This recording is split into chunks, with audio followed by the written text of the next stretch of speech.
Okay, I believe I am ready for you guys to go.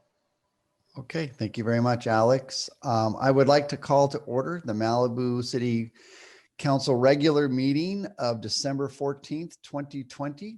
This meeting is being held by teleconference due to the COVID-19 pandemic, and we appreciate everyone's patience as we navigate the Zoom meeting process. Council members and city staff are participating from remote locations, and all votes will be taken by roll call.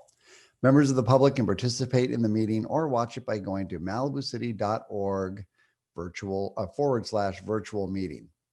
At this screen, you can click on the tab to either just watch the meeting or to sign up to speak on a particular item or items. You will only be able to speak during the meeting if you follow the instructions at malibucity.org /virtual meeting.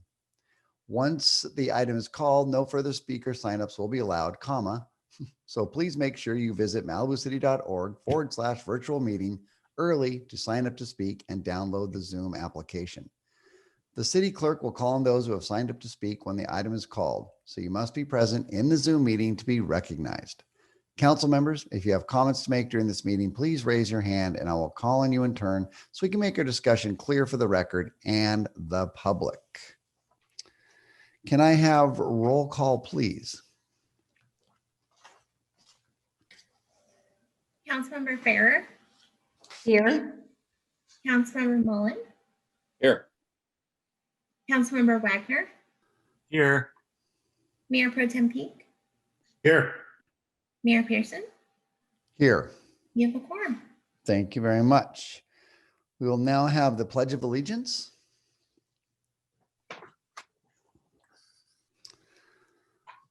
Okay, ready, begin. I pledge allegiance to the flag of the United States of America and to the republic for which it stands, one nation, under God, indivisible, with liberty and justice for all. Can I have a motion for approval of the agenda, please? I so move. I will second. Okay, can we have roll call on that, please? Councilmember Farrer. Yes. Councilmember Wagner. Yes. Councilmember Mullen. Yes. Mayor Pro Tem Peak. Yes. Mayor Pearson. Yes. Motion carries. Okay, can I have a report on the posting of the agenda? The agenda for this meeting was properly posted on December 4th, 2020. Excellent, thank you. And now we're on to item 1A, and we are going to have a presentation of commendation on our amazing city attorney, Christy Hogan, upon her retirement and in recognition of her service to the city. I am looking around. We have some farewell messages for Christy. And I don't know if I see somebody I'm looking for. Just give me 1 second. Oh, Lordy, there's a lot of names here. I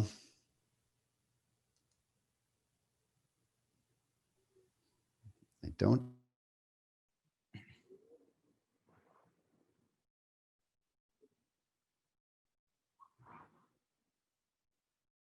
With us tonight. I don't see him. If anyone else does, please let me know. Mayor, would you like to go to the city's video first and then? I think we should go to the city video. That would be perfect. Okay. Thank you very much. Hi, I'm LA County Supervisor Sheila Kuehl, and I'm honored to join you all virtually to say goodbye to Christy Hogan. Christy, we've known each other a long time, worked together way back, even before you went to law school, and I'm so glad you did. Because I don't know that everyone really realizes how difficult it is to be a city attorney. And for nearly 3 decades, you've contributed so much to the city of Malibu, most especially your work to protect the rural character of Malibu, the environment, and land use issues. You have a reputation for telling council members not just what they want to hear, but what they need to know. A true great quality in any lawyer.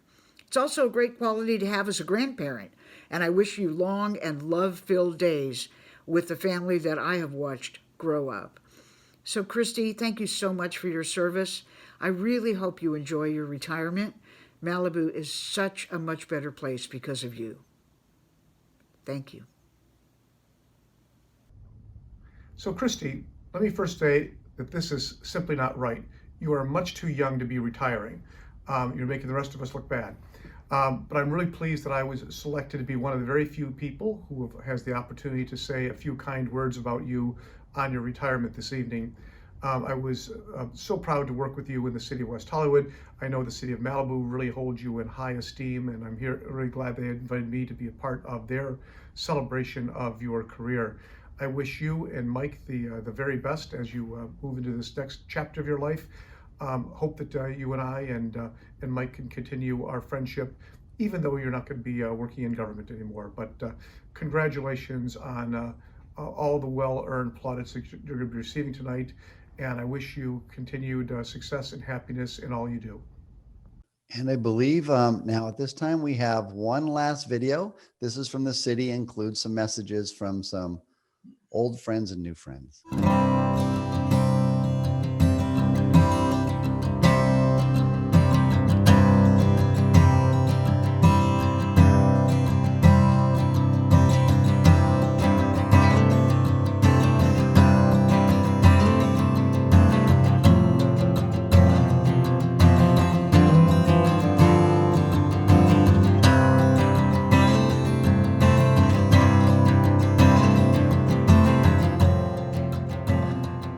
Hi, Christy. This is Michael Caggiano. I had the great fortune to be on Malibu's first city council. Our first vote was to hire you and Michael. It was the best decision we ever made. You assisted at the birth of the city, and let's be honest, for several years you provided childcare services. It is ancient history now, but when Malibu was formed 3 decades ago, many at the county hearings predicted that a city of Malibu could not survive on its own. What I remember most about the early years was how your wisdom helped us lay the city's foundation. Not even gushing floods, the onslaught of landslides, or fires from Santa Ana winds have been able to pull down that foundation. Malibu has become a great city with extraordinary character. Your advice and your tremendous spirit are at its core. Thank you for everything. And while I have you, a quick legal question. In 1992, I lost my re-election bid by only a few votes. Is it too late to ask for a recount? Hi, Christy. This is Joanne, and I want you to know that you've been an angel, a perfect angel through all our trials and tribulations at the city of Malibu. I appreciate all your very hard work and your ability to reason out and fight for all the causes for Malibu. And of course, one of my favorite ones was the mobile home rent stabilization ordinance. Anyway, thank you. Enjoy your retirement, and I look forward to seeing you. I worked closely with Christy for 14 years, so it's too much ground to cover here, but one memory stands out above all others, and that was the struggle to preserve the ball fields at Bluff Park. From the beginning, that was seen as a lost cause by practically everyone. The Coastal Commission and the state parks were going to have their way, and those fields were as good as gone. But we slowly began to gain a bit of headway, first with a couple of coastal commissioners, and then bit by bit with state parks, until finally we not only saved the ball fields, we actually acquired ownership of the land underneath them. Christie's guidance during the endless lobbying of Sheila Kuehl and Fran Pavley, Peter Douglas, and individual coastal commissioners was critical to the city's ultimate success. To see a long-term effort like that begins with no hope turn around was so personally rewarding, and Christie's contribution will be part of my memory forever. This is quite frankly a fan letter for Christy Hogan. First, I need to remind everyone about some history. Sound familiar? When I was first elected to city council, our city was in a total mess. We were deep in debt, the staff's morale was in the gutter. We did not have a city manager, and our legal system was non-existent. We then turned to our former city attorney, Christy Hogan, and asked her to return to the city as the interim city manager and city attorney and undertake the task of leading us out of the city's quagmire. She agreed to become our city manager and, in addition, our city attorney. She worked hours and hours with our staff to bring our city back into respect. With Christy's leadership, we rebuilt the city, brought esteem to our city government. I cannot thank her enough for all her support, leadership, and friendship she has given. As an old Irish sailor's sea shanty says, there are good ships and there are wood ships that sail the sea, but the best ships are friendships, and may that always be. Goodbye, Christy, my wee bit of an Irish last friend. We will always think of you with fondness for all you have done for our city. Your friend, Ken Kearsley. Christy, during my 10 years on council, I always knew I could depend on your courtesy, your knowledge, your professionalism, and your patience. The added bonus is that I can now consider you a friend. Thank you for all your service, all you did for Malibu. You will be missed. Hi, Christy. It's hard to imagine the city of Malibu without you. Every single big event, every single big moment in the city's history, you were there. Legacy Park, City Hall, so many things we did. And you were always there, guiding us, helping us, suggesting how we do it. I, for one, am very, very grateful. Grateful for the years I was privileged to serve on the city council and you advised us, and grateful as a longtime resident of the city of Malibu. Thank you. 2 simple words, but words filled with emotion and enormous gratitude for everything you did. I wish you all the best in the next chapter of your life.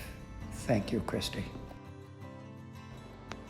Hey, Christy Hogan. Thank you so much for your service and your sacrifice through the years. And I'm grateful that you were able and we were able as a city to come together and know when to fight and know when to work with the NRDC and Baykeeper to really clean up the ocean.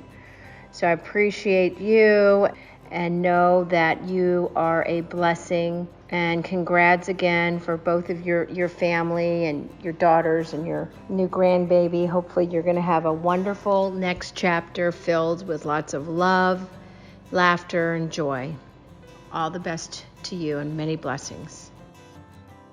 Christy, this is John Seibert. I just wanted to say how much I have enjoyed knowing you and working with you over nearly 20 years now. We had a lot of adventures with NRDC, Baykeepers, etc., and you saved our bacon again and again. On top of that, you and Mike have become good friends.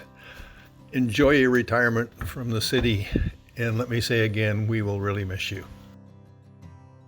Hi, Christy. Lou Lamont here, hoping to share a few words about how much you've meant to me and the city of Malibu. As one of the finest municipal lawyers in the state of California, you have devoted decades to protecting the city we both love. Under your watchful eye, it has continued to grow and flourish into a beautiful community. Your tools have always been extraordinary knowledge and unyielding dedication. Your gifts, a strong work ethic and a fierce sense of integrity. Lorraine and I are so grateful to know you and hope your retirement will be as successful as the legal career you've built. Christy, you leave behind the legacy of a true super lawyer. Thank you for all the years of friendship, constant support, and most of all, for a job well done. Christy, it's Laura. It's really hard to put into words all you meant to the city and to me personally. Thank you for your guidance, for making me look smart, for answering every question I had and making it understandable. I will always really cherish eating candy with you, laughing, great dinners, reciting the pledge together, and just all the times we had together.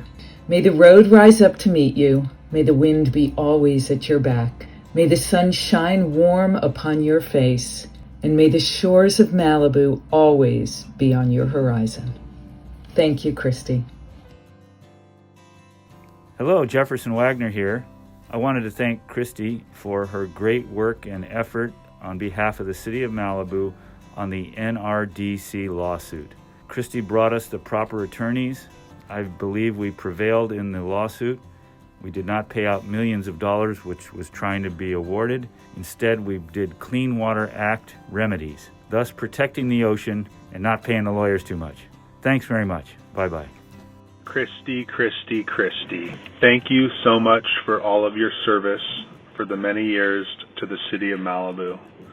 It's going to be very hard to fill your shoes, and our residents owe you a great deal of gratitude for all of the time you've spent guiding Malibu in the right direction.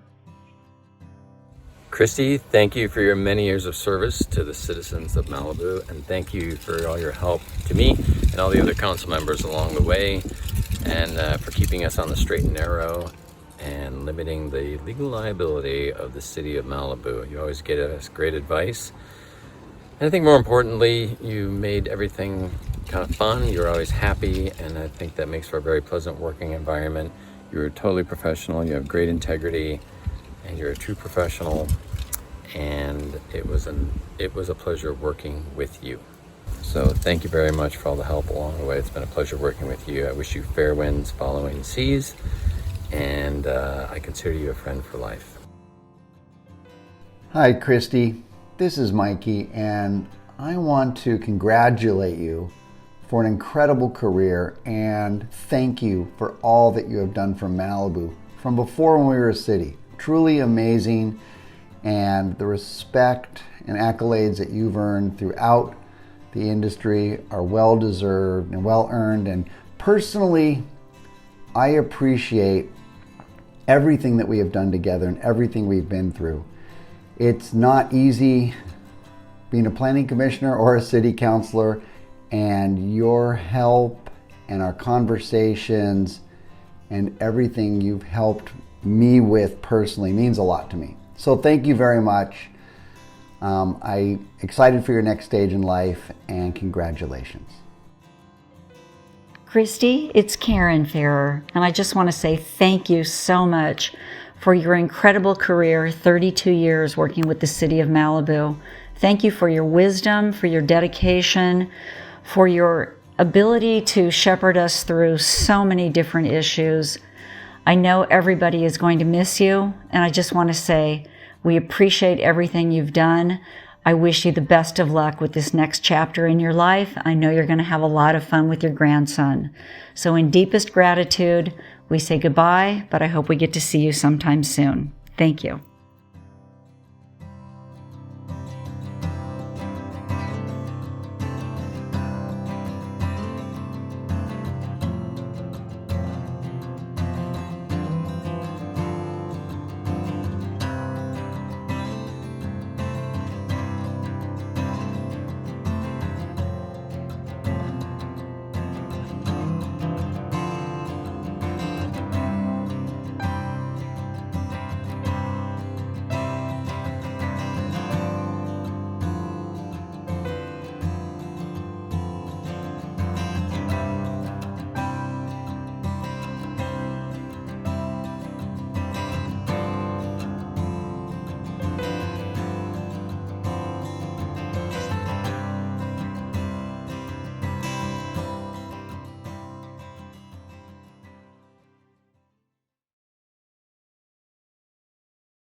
Wow, that was awesome.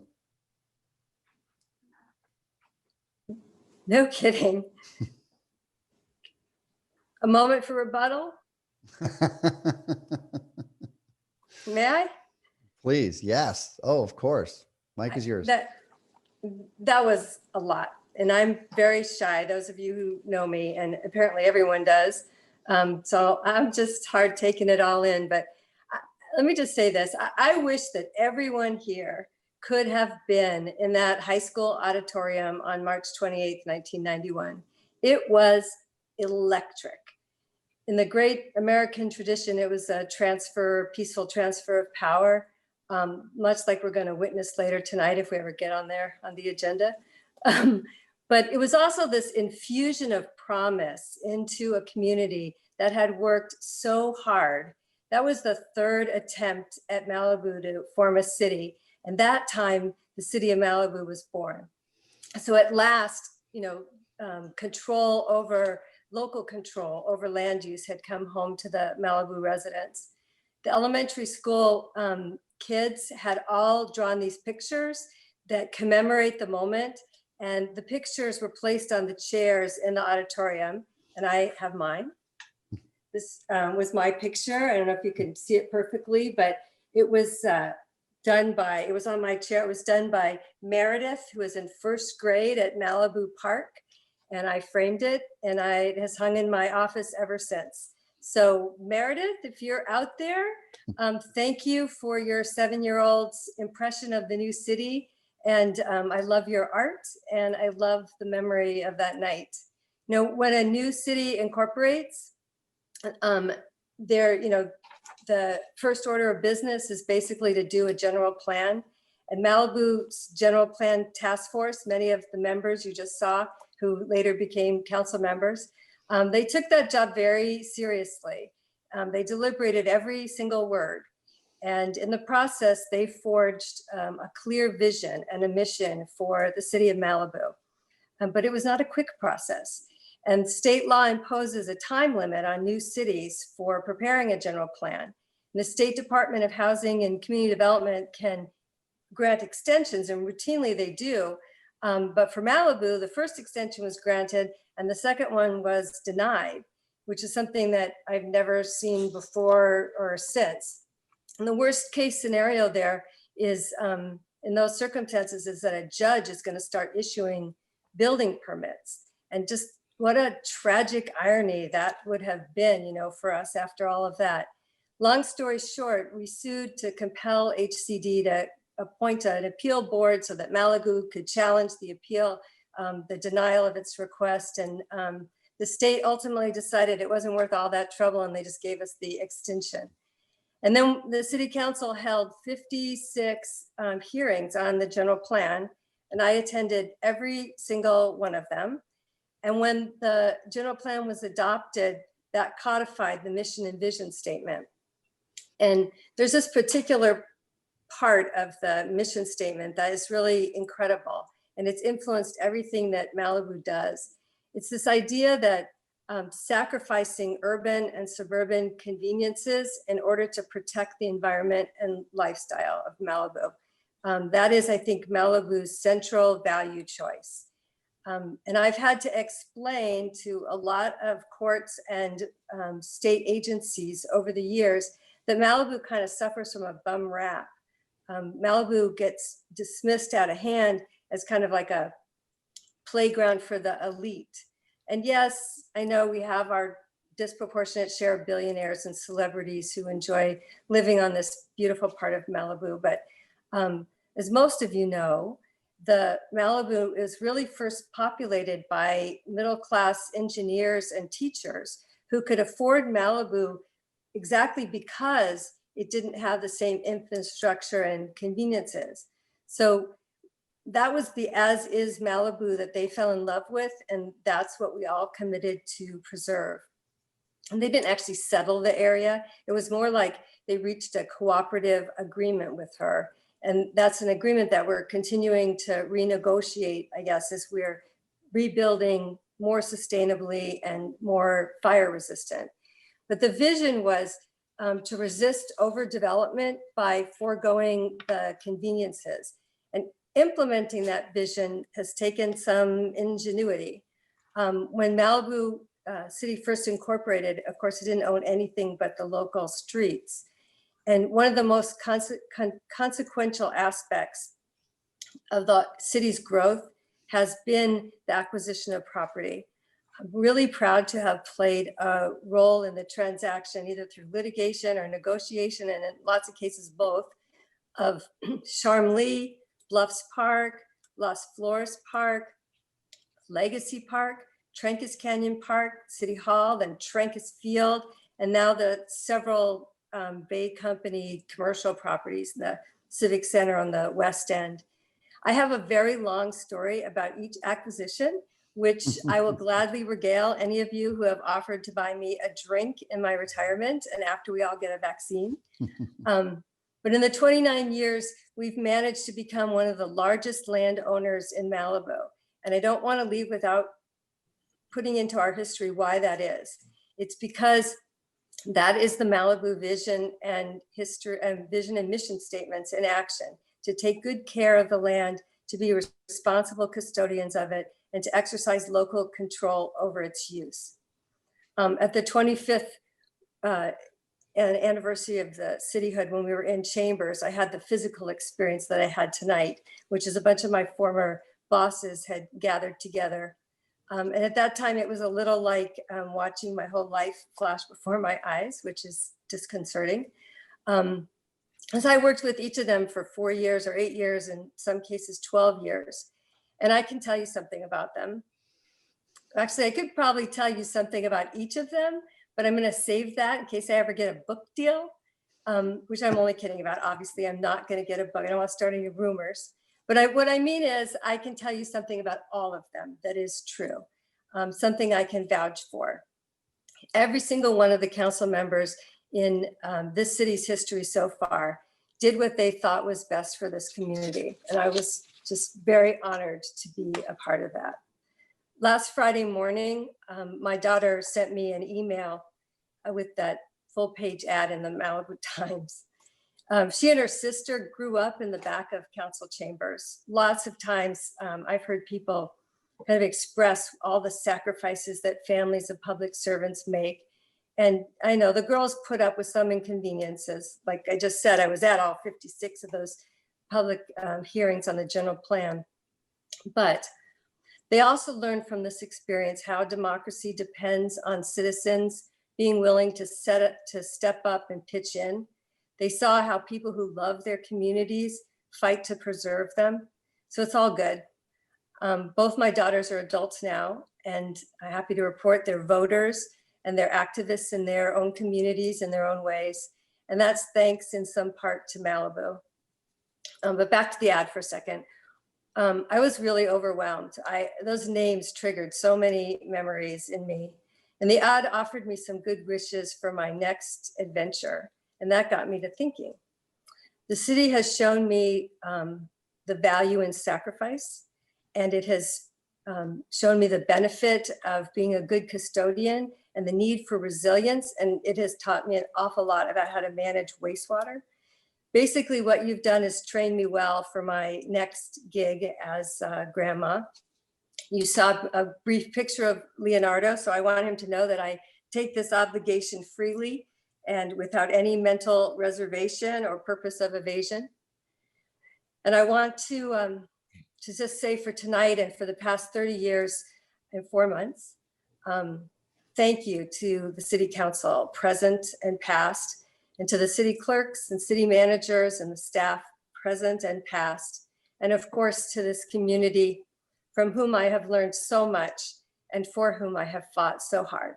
Well, thank you very much. This is a very special night for me. Thank you, Christy. Appreciate your words. Well said. And I see that Senator Stern has jumped on. There he is. We found him.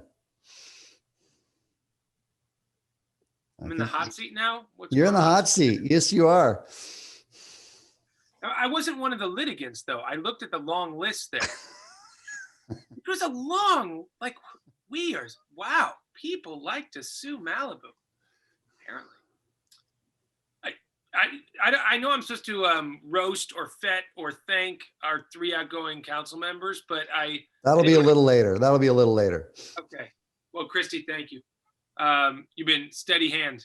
I mean, that's like, we get into all kinds of intense disputes on the details, you know, and that's because people here are passionate and they do care about the land, but you've been an amazing resource to this community. I don't know how we're really, you know, it's a big gap to fill, the institutional knowledge that you carry and being a source of counsel for this council that likes to push the envelope and needs to push the envelope and wants to find how to go further on environmental law and being a better steward of our land.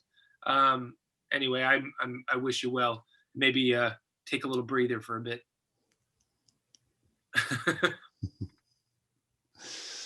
All righty. That was excellent. Stick around if you can, Henry. We got a few things to go through. Then we'll be doing presentations to outgoing council members. Now we're on to 2A, communications from the public. We have a few speakers here. Okay, great. I'm going to say there are 10. Mark Bout, Lou Lamont, Pamela Conley-Ulick, Laura Rosenthal, Scott Dietrich, Nicole McGinley, Rudy Gonzalez, Norman Haney, E. Barry Haldeman, and Richard Soul. Okay, excellent. So first is Mark Bout.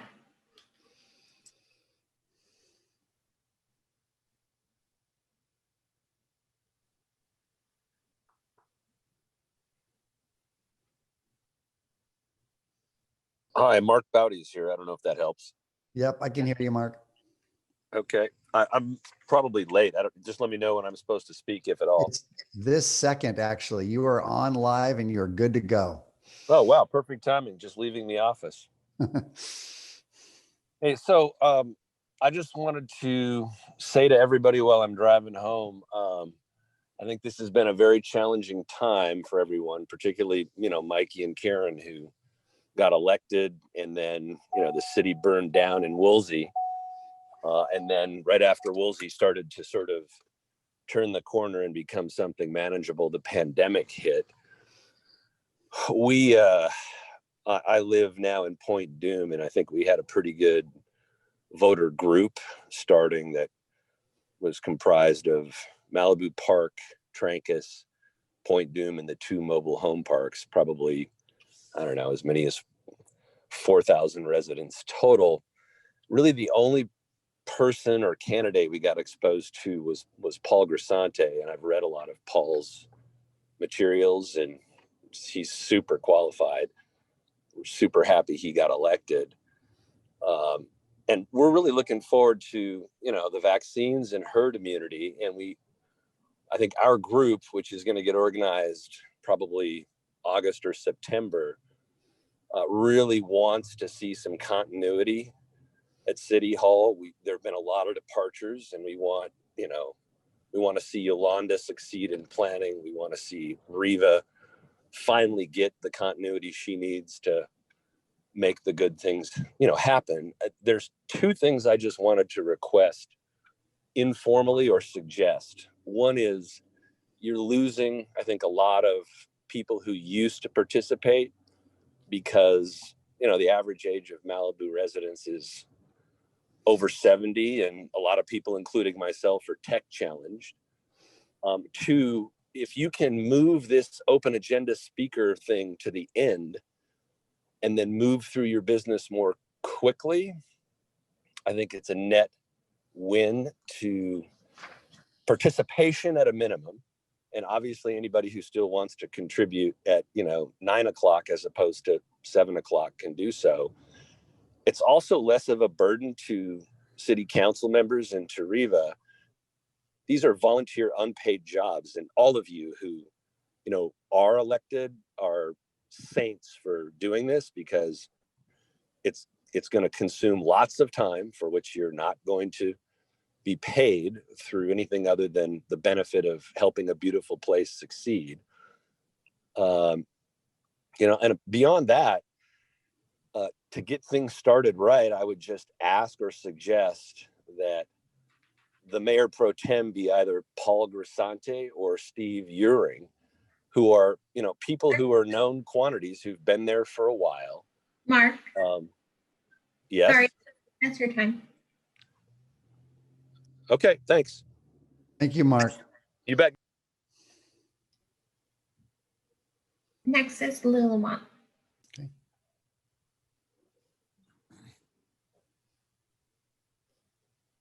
Good evening, my friends on City Council. Can you hear me? Yes, Lou, we can hear you.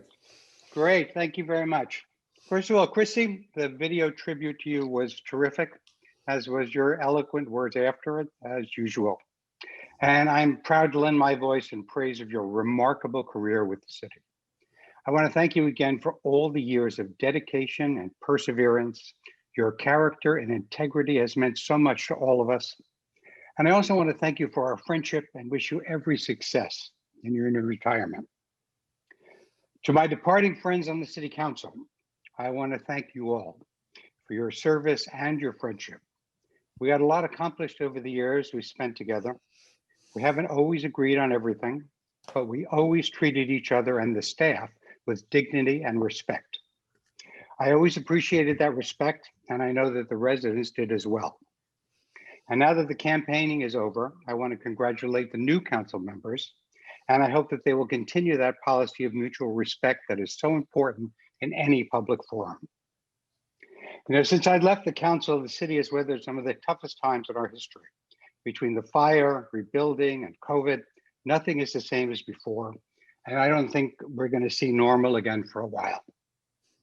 And I think all of you as our council members and Reva and her staff have done an outstanding and absolutely heroic work in the face of all these challenges.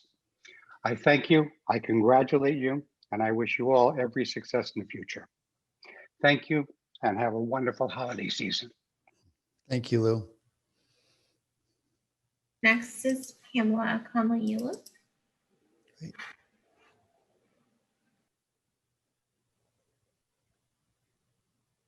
Aloha, can you hear me? I can hear you, Pamela. Aloha, everybody. Oh, I just wanted to say to Christy, God bless you. You've done 30 years hard time, well-deserved break as you watch over your beautiful grandson and your children and watch them continue to grow. I know that they're going to be in good hands with you, your love, your care. And I just want to, from the bottom of my heart, thank you for your service and your sacrifice. It's not easy putting yourself out there, and you did that and you're doing that. And I just wanted to thank you. I also want to, I know later we're going to, say goodbye to the outgoing members of the City Council and the incoming members. But, something I think we all have to remember is COVID. These times, now more than ever, it's time to come together. We as a community, as a country, need to put the hatred, the vitriol, the anger away. It's really time to just show the love, show the compassion for people who maybe see things different from you, to show consideration for others, keep getting curious. How come you think that way? Oh, well, why are you thinking that way? Like, we need to get curious. We need to stay courageous. We need to be connected with each other. And I'm really grateful for all of you who are participating tonight, and for all of you who are serving, the staff that's there serving, the city manager. And Christy, as you leave and sail off into, I hope you go get to spend some time when COVID is over, traveling and going to Hawaii, and just, it's a well-deserved vacation. And I just want to wish you all the best, and lots of love to you and your family. And as you sail away, I hope you'll look back and on your memories and with Malibu and smile and know that you are loved, that you are worthy, that you've contributed and you saved us. Not only you helped us put us on the right course many times, but you also saved us a lot of money in a lot of instances, and I mentioned that. So God bless, and thank you, everybody. Thank you, Pamela. Next is Laura Rosenthal.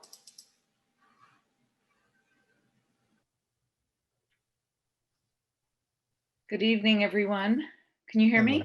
Hi, Laura, I can hear you.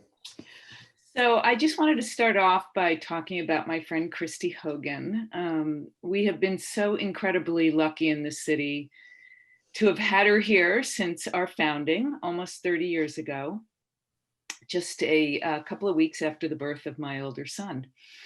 So Christy, you have guided us through so much: lawsuits, fires, recalls, coastal commissions, and many, many controversies. You have done so much more also that you mentioned during your speech. And I just wanted to thank you for your steady and calm voice.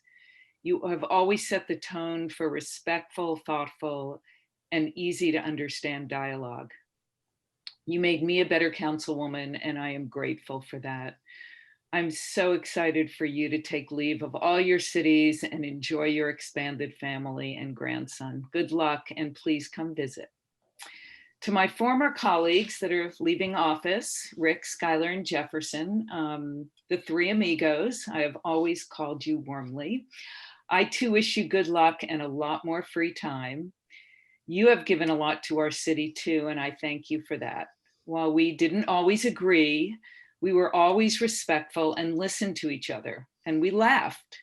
We disagreed without contempt or anger, and we were usually successful at not making things personal. You all love Malibu and have treated the city and her residents with care and concern. Like me, you have all come to appreciate and understand how our city works and the incredible efforts of our city staff. I think they have done an amazing job with the aftermath of the fire and now the pandemic.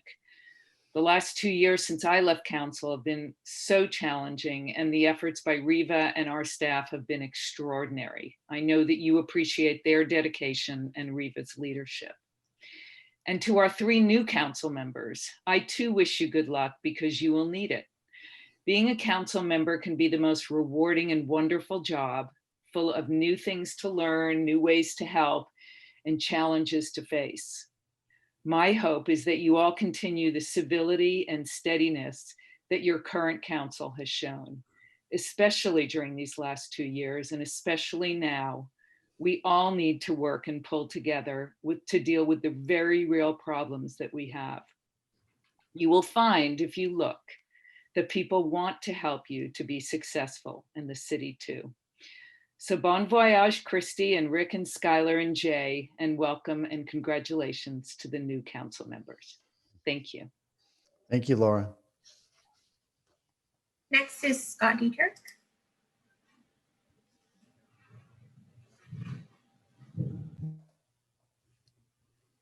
Hello. Hey, Scott. First of all, thank you for the tremendous amount of time and effort and sweat that Jefferson, Rick, and Schuyler have put in over the years. I don't think people appreciate how much work that is and how much that detracts from everything else you would like to do. And thank you to Christy. But the meeting on the Wednesday, the special council meeting to deal with wireless, I got 5 notifications for that meeting. I looked at the agenda, and then lo and behold, at the last minute, at the last hour, there was a closed session called. When I looked at the agenda and saw that, it says that, oh yeah, we're going to deal with city attorney. And of course, we all knew Christy was leaving. And so I figured, oh, that's, going to be something about Christy. I didn't look further and there wasn't any further information. I did not receive any notification of that. Again, I received 5 notifications from Kathleen about that Wednesday night meeting. And it just seems to me that we certainly gave the appearance of nothing more of backroom deals to be made. I thought, and I think most people thought, that Trevor was going to take over as interim city attorney after Christy left. And suddenly we have a new gentleman. I don't know anything about him. I'm not disparaging him, but the whole way this was done, I think, needs a public explanation. Thirdly, I think it's third, we've seen shutdown orders for outdoor restaurants that are not based on science. Even Health Director, Barbara Farrar, admitted she had no science. She finally came up with a rationale that they couldn't do their own job, so they just had to shut down all restaurants. We do have a serious pandemic issue, but it's not being spread in outdoor restaurants, and we're putting people out of work. And I ask you to consider having an advisory vote of no confidence in our health authorities, because they've blown this one, and we've seen the hypocrisy of our leaders going to fancy restaurants while telling us don't go, and putting many people out of work. Thank you. Thank you, Scott. Next is Nicole McGinley.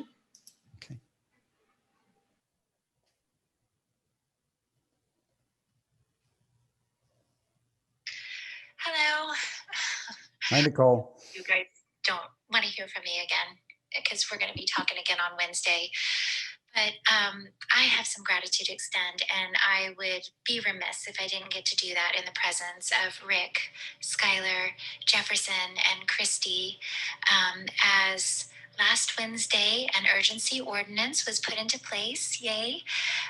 And that happened only by the coming together of a lot of people, and I do want to acknowledge you. I know that we still do have a lot of work ahead, but in the spirit of accomplishment, Riva and Richard, it is clear to me the amount of resources that have recently been focused on our urgency ordinance and streamlining the update of our permanent WCF ordinance.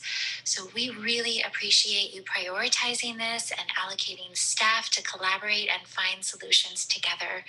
Thank you.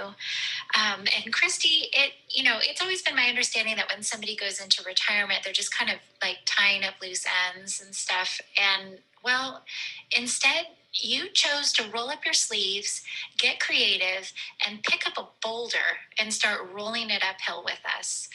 You really demonstrated to all of us in the community that we were heard. And we thank you for all that you made possible. We're so grateful to be in conversation with Trevor and Gail and to really be able to come up with something solid on an interim basis. So thank you for that. Rick, Skylar, and Jefferson, this is more on the personal side. By being able to accomplish something with all of you before your term is ended and smack dab in the middle of this ongoing conversation is a true testament to who you have been as representatives to our community all along. I'm going to be so happy to just see you out and about and be able to just come from this place of gratitude with this connection to your response to all of us in this effort. So thank you very much for that. Karen and Mikey, as my hubby says, to be continued. It is validating that we are working together, and I am glad to be a Malibu resident. I am impressed by our mayor. I am impressed by our city council. I really have only encountered elegant professionalism in our city staff. It feels really good to be able to say all of this from this latest step forward in the right direction. So, okay, good luck, Christy. Enjoy your family, enjoy your retirement. See you around, Skylar, Rick, and Jefferson, and thank you so much for your service and, kind of teaching me along the way in this process. All right. And welcome new council members. Thank you, Nicole. Next is Rudy Gonzalez.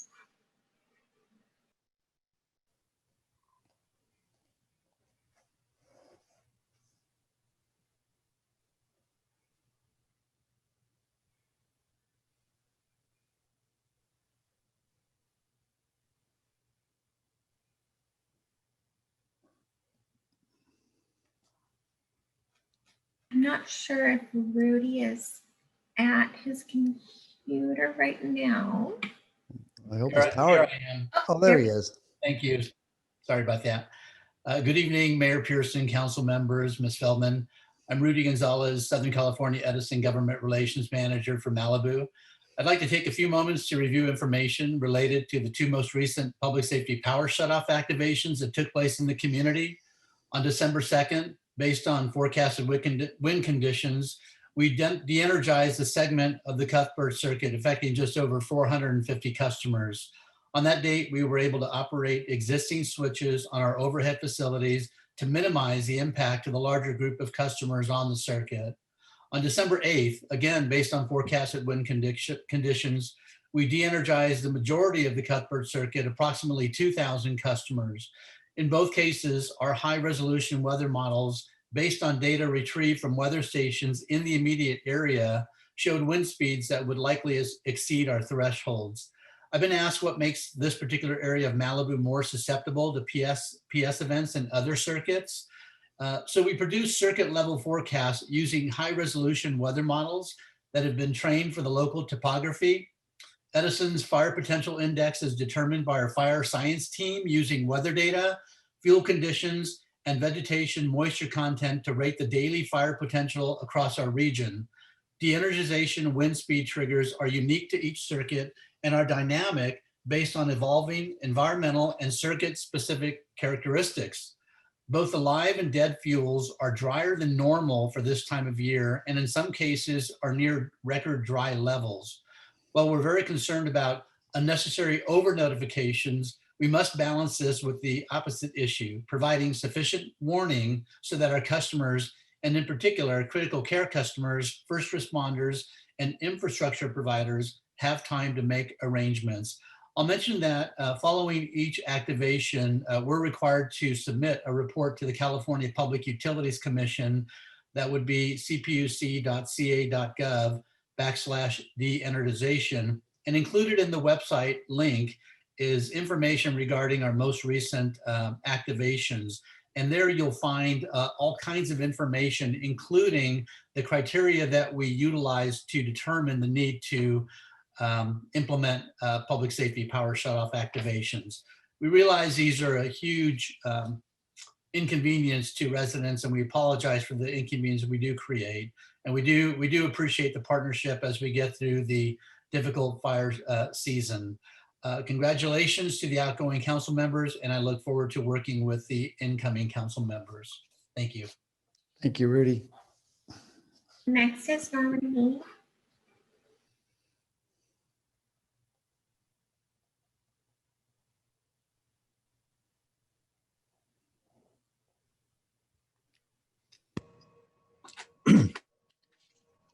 Hello, is this the proper time to express my gratitude for the outgoing city council members? That is coming up soon. This is more open public comment. I mean, if you know, it's your time. It's up to you. Sure. Well, I've also signed up for the other as well. So I'll just take this time to lend my thanks to the tremendous job that Christy has done for the city of Malibu. I'm not sure I'm fortunate, but I have been at every one but one of the city council meetings. And I have to tell you, I think she has really done a great job for the city of Malibu. I don't know anyone that is as respected as a person and a city attorney as Christy. All of the accolades, I think, were well-deserved that I heard tonight. And I'll save my discussions with regard to Jefferson, Schuyler, and Rick to a later time in the program. Thank you. Thank you, Norm. Next is E. Barry Haldeman. Okay.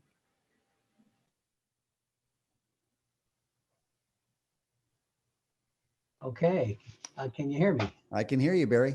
Great. You know, I just want to join in thanking Christy for her service. I know a lot of things have been said and probably everything, but I have a slightly different perspective. As an attorney myself, it's not just enough to know the law, because any young associate can look up the law, but you need to know how to apply it. And you need to have the experience and the instinct to deal with the situation at hand. Most of all, you need to represent your client to the best of your ability And sometimes that means protecting the client from themselves. That's Christy. She has had to say no sometimes, even if her answers were unpopular and she was forced to face the slings and arrows of public opinion because it was the best for Malibu. She has had to mold things sometimes so that they will pass legal muster.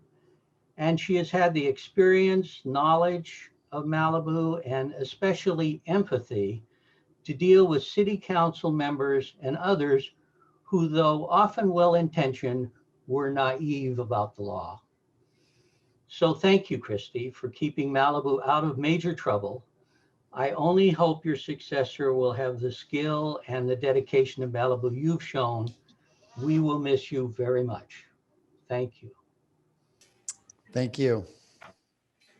Next is Richard Soul.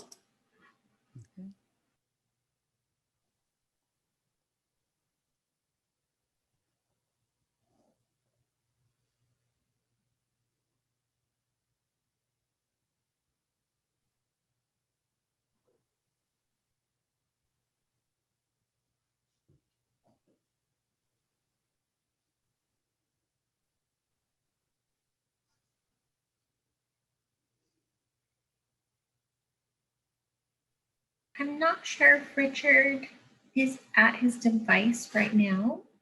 Okay. We have one. Oh, there we go. There he is. Oh, sorry. I thought I was speaking and I wasn't. Oh. We can hear you now, Richard. Thank you. Thank you. Good evening, City Council members and city staff. I am Richard Sowell. I'm speaking tonight to express my gratitude and respect to you, Christy Hogan, for the years of professional service that you as our city attorney has given to my community. It had to have been very challenging to serve a wealthy and sophisticated city such as Malibu with its myriad visions and opinions. Nevertheless, you did. And I saw my city grow with you as its legal counsel. It is my considered opinion that you have consistently, pragmatically, and tactfully counseled our city through its birth, adolescence, and adulthood. That, in my opinion, is your legacy. And for all of that, I'm speaking tonight to thank you, Christy. I wish you many happy returns in your full-time new endeavors. Happy Hanukkah, Merry Christmas, and Happy New Year. Thank you, Richard. Mayor, we have one last speaker, Ryan Embry. Okay.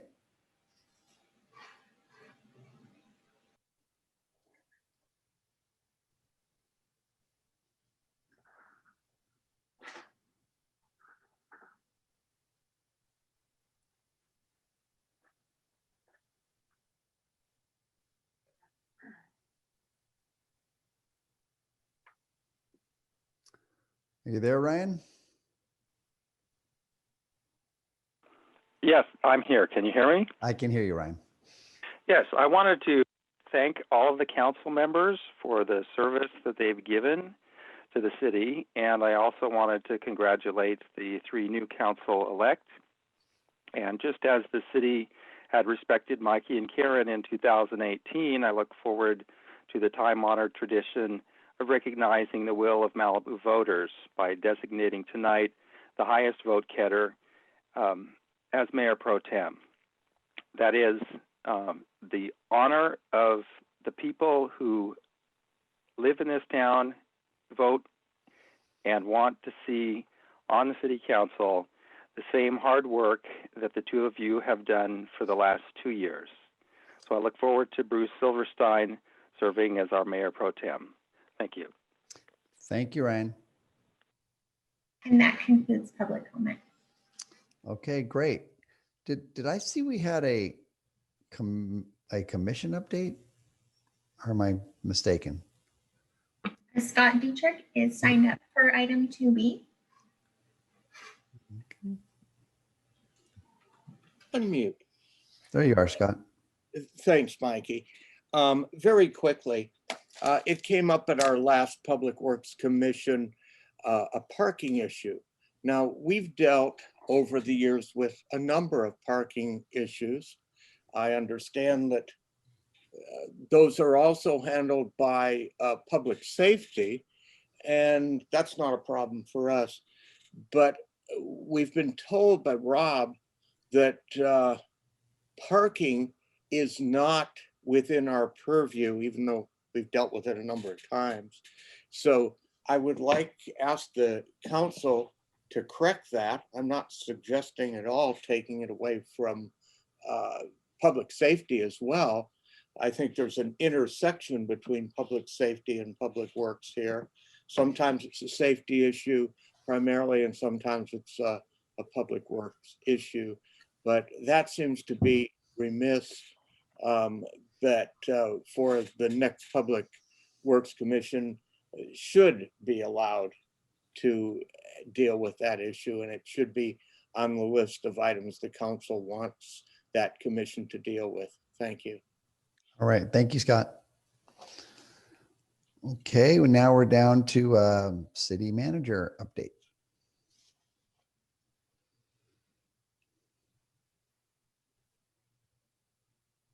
Good evening, everybody. It was wonderful to see that video of Christy, and I can only join in what everybody has said.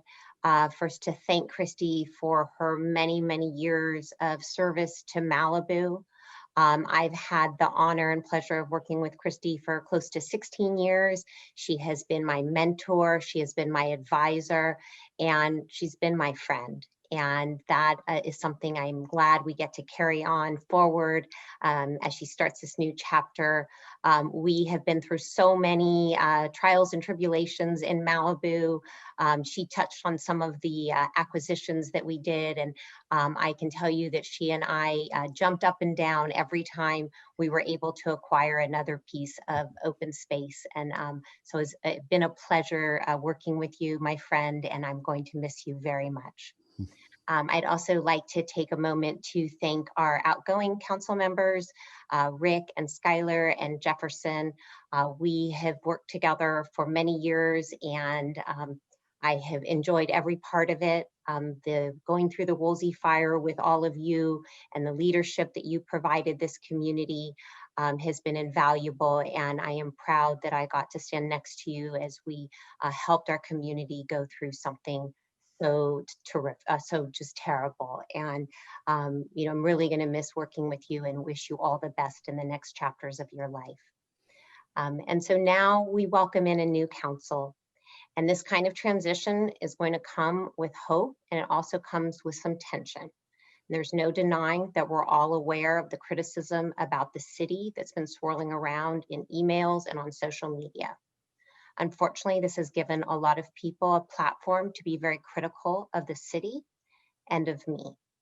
And I've watched and I've read the comments about the city, and I realize that we've been very well intended, but we can communicate better. The comments that I see frequently have nothing to do with the exceptional service that our city staff provides to our residents every day, nor does it have anything to do about the job that I do. But it's about a perceived lack of clarity in the information coming from City Hall. The last few years have been an extraordinary time, and this past year especially has been very difficult for all of us.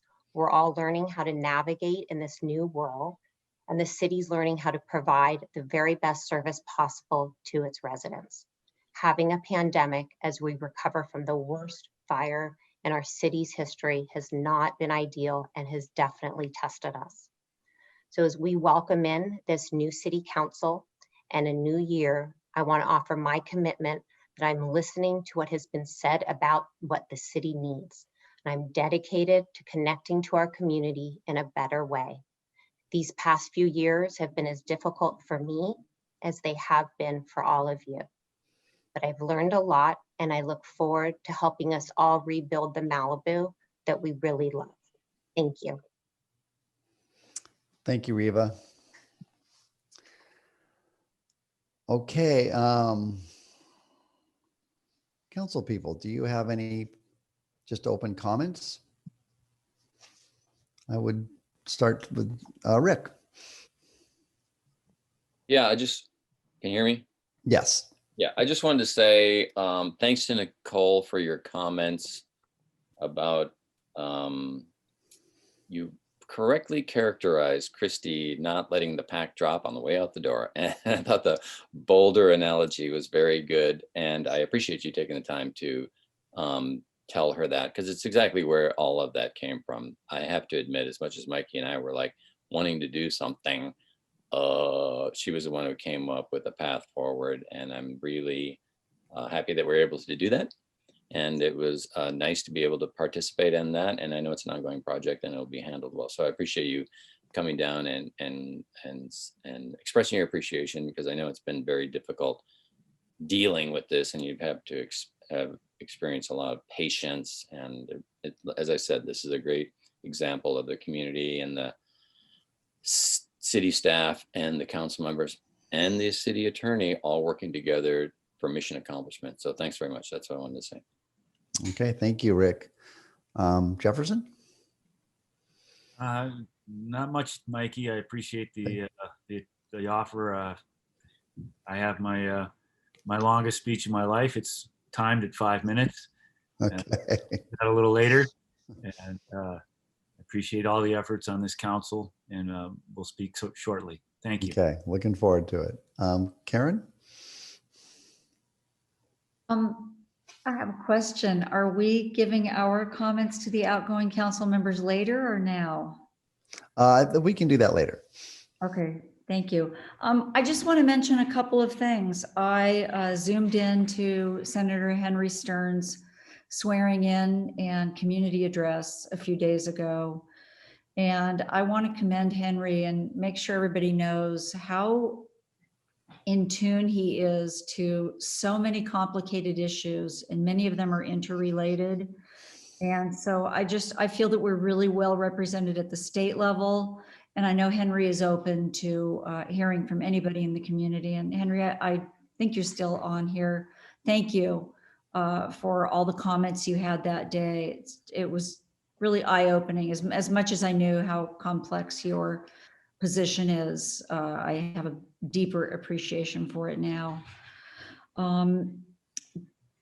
Along with that, I'm a governing board member of the League of California Cities, LA County Division, and we had our strategic planning session last week. It was facilitated by the Institute for Local Government, which is an incredible resource for all of us. And we went through the survey, the statewide survey of local government priorities, and we were able to filter them down into 3 priorities. And it's not surprising that LA County had the highest response, since we are the county of 10 million people. And I'd like to read those because they have definitely applied to the city of Malibu. And it's just a reminder that the League is invaluable, in my opinion. Number 1, secure state and federal funding for local COVID-19 public health response and economic recovery for all. Number 2, secure funding to increase the supply and affordability of housing and resources to assist individuals at risk of or already experiencing homelessness while preserving local decision-making. Number 3, improve state local coordination and planning to strengthen community disaster preparedness, resiliency, and recovery. And number 4, protect and modernize critical infrastructure. And what we're going through right now with wireless is just one perfect example of that. And I want to thank everybody who was on that special meeting last week. We had a lot of community input. Christy, thank you for crafting that whole approach. I know Mikey and Rick were working on it, and Rick acknowledged the role you've played in that, and that's an incredible parting gift. So we will be carrying that forward. So I think everybody knows 2 nights from now, we've got the wireless communications workshop on Wednesday night at 6 o'clock. Other comments from the community? One One thing that was mentioned, and I have thought about it, and some cities do this and other elected bodies, is regarding public comments on items not on the agenda. The next council will be able to consider it, but I think it is worth considering putting those comments at the end, or maybe allocating a certain amount of time for them at the beginning, and then anything over that doing at the end. So, and Rudy and Edison, yes, huge inconvenience. That is true. At my house, we had no power for 26 hours. And when we have no power, you know that that means we do not have internet either. Yeah, I really hope Edison can address that. And, you know, long after the wind died, we still had no power. So yeah, I'd like to see us get past that. And Scott Dietrich, the Public Works Commission and quote unquote parking issue. I'd like to talk to you more about that. Unfortunately, I'm losing my Public Works Commissioner, Paul Grisanti, but I think he knows something about this. So that's what I have for now. Thank you, Mikey. Okay. Skylar?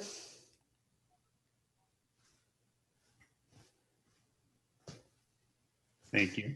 Okay.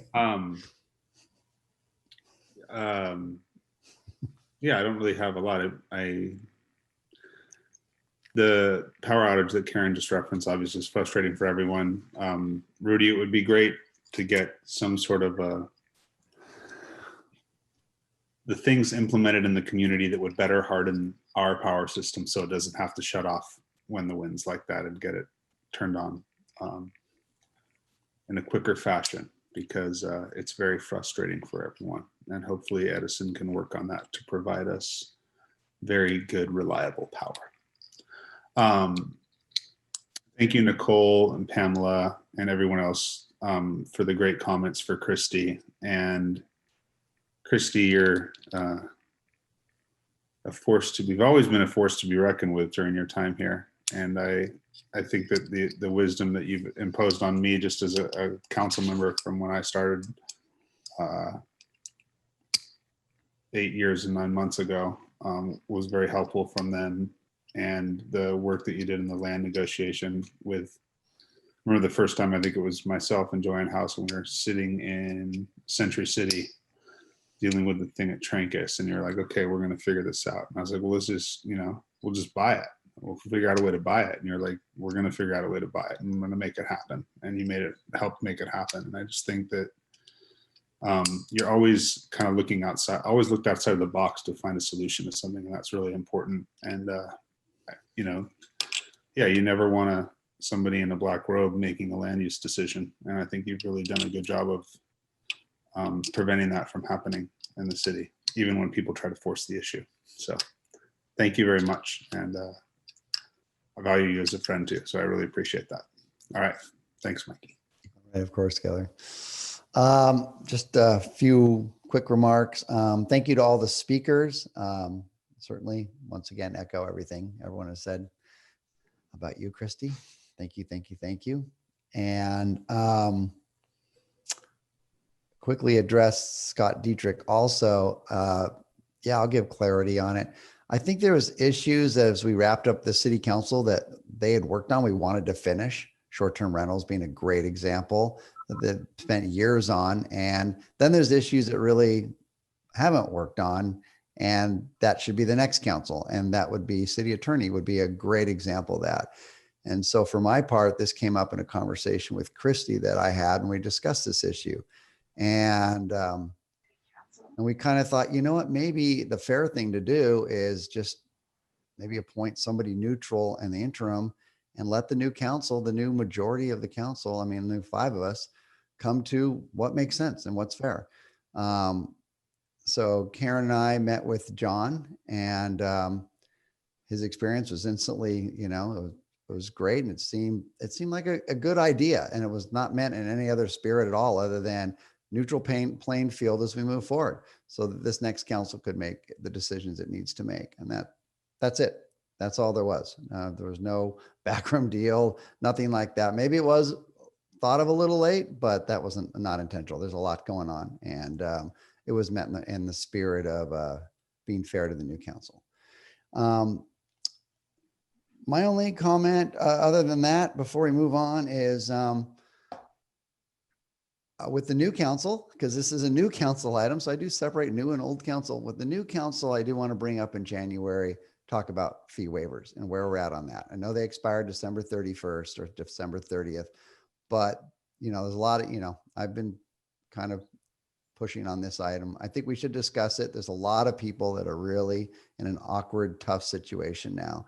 And a lot of their cases are in court right now. And so I'd like to discuss that in January and see what the rest of the council thinks. And those are my comments. And let's move forward. We're at 3A. We have a couple of, well, one's a second reading here. 3A, massage ordinance, second reading adoption. We have a just quick high level on the second reading and adoption on this one. Reva, you want me to do that? I'll do it. Yes, yes, please go ahead. Until someone interrupts me.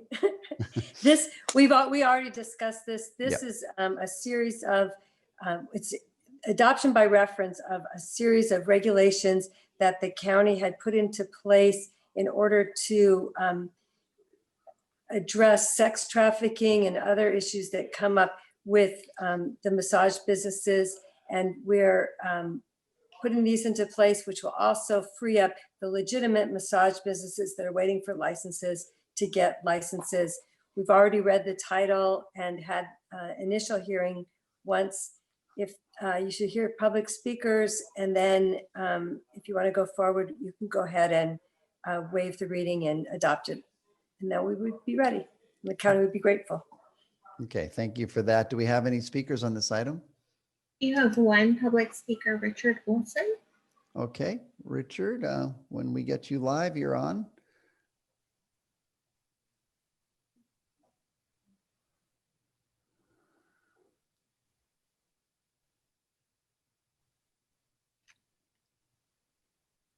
Hello. I can hear you, Richard.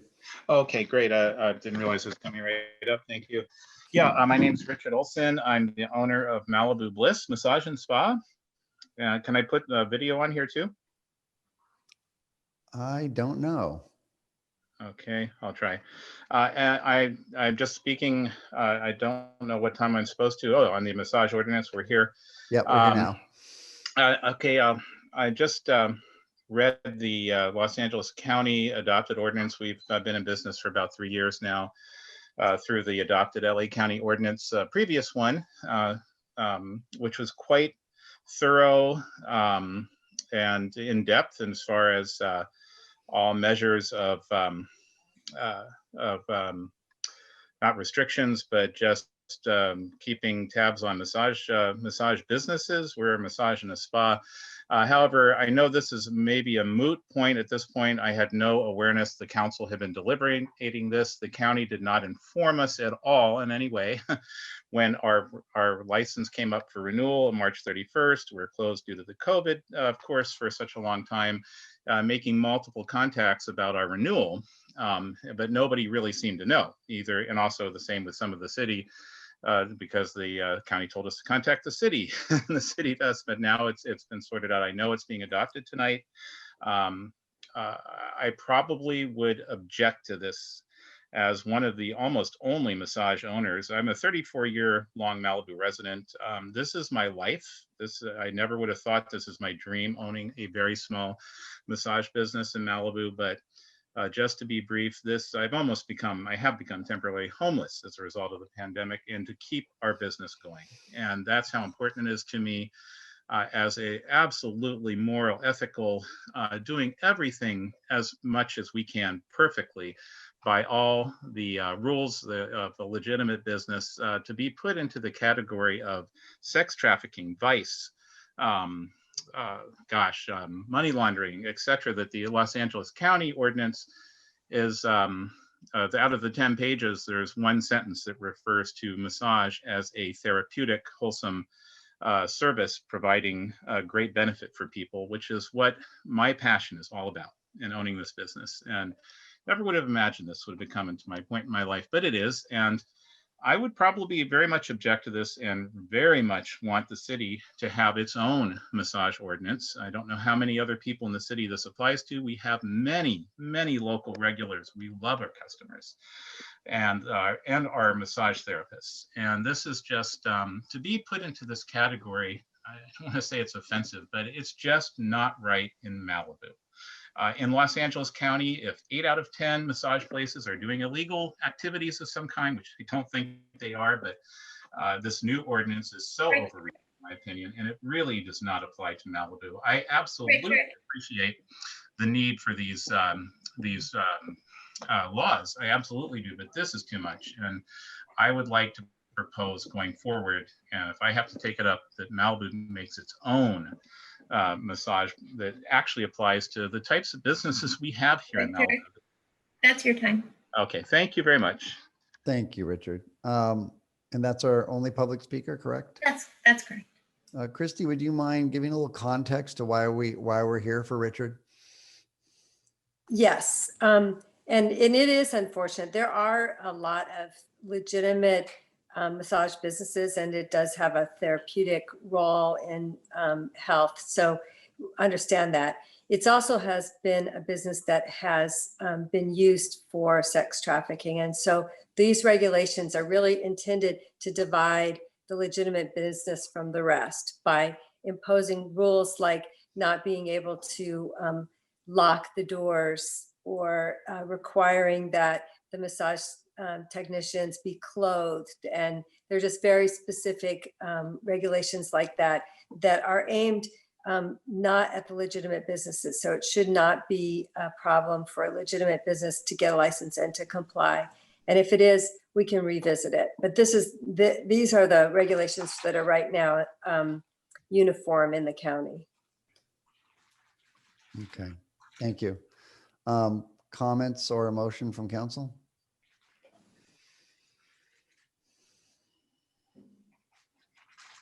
I'm ready. There's no objection. The motion would just be staff rec. Okay. I move to waive full reading of the ordinance and adopt ordinance number 474. I'll second. Okay, can we have roll call on that, please? Councilmember Farrer, Yes. Mayor Pro Tem Peak, Yes. Councilmember Mullen, Yep. Councilmember Wagner, Yes. Mayor Pearson, Yes, motion carries. thank you. Item 3B, second reading and adoption of code amendment to extend deadlines for legal non-conforming in-kind disaster rebuild projects. Richard?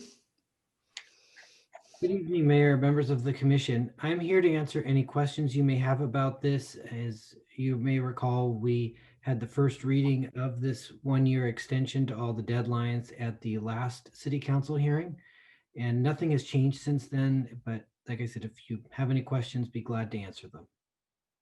Okay, thank you. Do we have any speakers on this item?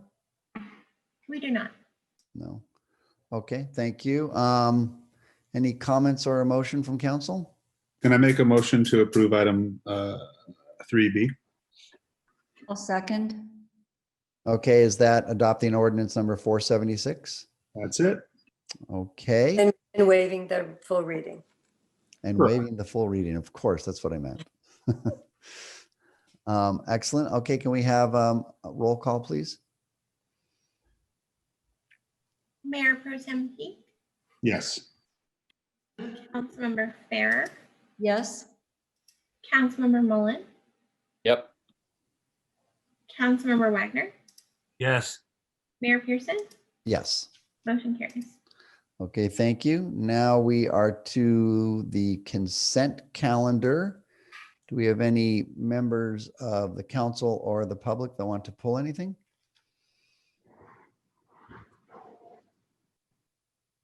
I'll make a motion to approve the consent calendar as long as nothing's been pulled. Okay. No items have been pulled by the public. Sorry, Councilmember Fair. And you have a second, Karen? Is that what I heard? Yes. Okay, can we have roll call, please? Mayor Pro Tem Peak, Yes. Councilmember Fair, Yes. Councilmember Mullen, Yep. Councilmember Wagner, Yes. Mayor Pearson, Yes. motion carries. Okay. Now we have come to the presentations for outgoing council members.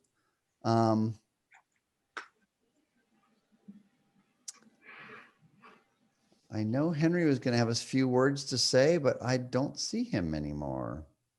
That's because his power went out. And, His power so lovely PSPS. So he's in outer space now. He's trying to get on a generator so he can call back in. So we'll proceed without him. Well, it's sort of fitting, isn't it? I guess. So, Mayor, before you continue, I just wanted to let you know that there are 8 people signed up for this item whenever you're ready for that. okay, let's go to the public speakers. Okay. The list is Keon Schulman, Norman Haney, Pamela Conley-Ulick, Graham Clifford, Craig Foster, Don Schmitz, Scott Dietrich, and Ryan Embry. Okay, Actually, excellent. Pamela was listed first, so I'll go to her first. Okay, great. Okay, so long, farewell. I'll be to say goodnight. Skylar, goodbye. And Rick, so long. And Zuma J, farewell. You will be missed. You are all heroes and local activists who've really made a difference. You've served your community. You've sacrificed so many times. Skylar, Rick, and Zuma J, this last Woolsey fire, you were nothing, all 3 of you, short of amazing heroes. I saw you, Skylar, during the fires here helping us. Zuma J, you put everything on the line and almost risked your life to help others in your house. And I am so respectful. And Rick, you were out there fighting those huge walls of flames and the tornado flames. And all 3 of you are just simply heroes, in my opinion. And I just want to extend my thanks and my gratitude to you and all you've done. And to the incoming Paul, and to Steve, and to Bruce, I wish you all the best. We're now facing a crisis, so it's your time. And I want to quote what JFK said. When written in Chinese, the word crisis is composed of 2 characters. One represents danger and the other represents opportunity. And I'm hoping that this crisis, the COVID we're in, will represent a lot of opportunity for our community to move forward. And then I have, for the 3 outgoing, I want to just, there's a quote here. I don't know who wrote it, but I thought it was really nice and I wanted to share it for you on your way out to better, greener pastures. This is the beginning of a new day. You have been given this day to use as you will. You can waste it or you can use it for good. What you do today is important because you are exchanging a day of your life for it. When tomorrow comes, this day will be gone forever. In its place is something that you will have left behind. Let it be something good. And all 3 of you have left so much behind for Malibu, and it mostly has been good. Some of the things are outside of your control, and we appreciate that as well. So just lots of love and gratitude. And as you begin your next chapter, I hope you'll remember that you're all heroes and that our town is eternally grateful for the actions this last 4 years, and for Skylar and Zuma J, 8 years of your life. So God bless you. Farewell. Alvita, say good night. And thank you again, again, again, and again. Take care. Next, we'll hear from Keon Schulman. Okay, great. Thank you. Poison Free Malibu would like to thank all 3 outgoing council members for your support for the environment. Councilmember Jefferson, we learned so much from you at every stage. Your knowledge is encyclopedic. The earth-friendly management policy for the city, Malibu city property would not have made it without you. You understood the importance of promoting raptor poles and rodent control way before anyone here, as early as 2011 for Trancas Park. You have supported every environmental issue that came your way. Councilmember Schuyler, you're the one who initiated the LCP amendment against rodent poisons and pesticides in the late 2014, following up on the Los Angeles County LCP. You kept it alive through the years. And then in 2018, you had the suggestion to support a resolution against preemption by the League of California Cities, which was a great success. We will follow through on it. And thank you for your pioneering the ways against horrible plastics in the ocean. Councilmember Rick, in addition to your support for the important initiatives you have given us, wise political counsel for the LCP amendment campaign, among others, your sensible guidance was invaluable. And thank you for coming to a meeting at our house a few years ago. You didn't need directions as you had saved it from burning down in the 2000 Corral fire. I can't thank you enough. The support of all of our council members for the earth-friendly management policy, the dumpster lid lock ordinance, and the LCP vote was a milestone, was a milestone of your tenures, which will not be forgotten. We also look forward to the establishment of the Environmental Commission that you unanimously voted on as soon as possible to help Malibu shepherd in a green future. Thank you again for all that you've done and welcome new City Council members. We look forward to working with you. Next, we'll hear from Norman Haney. Okay.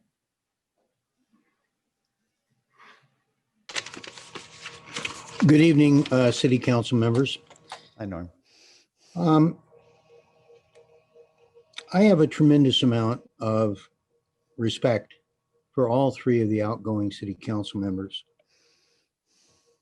One of the issues is integrity, and every one of them has shown a remarkable amount of integrity in following the goals and objectives of the City of Malibu, as shown in the general plan.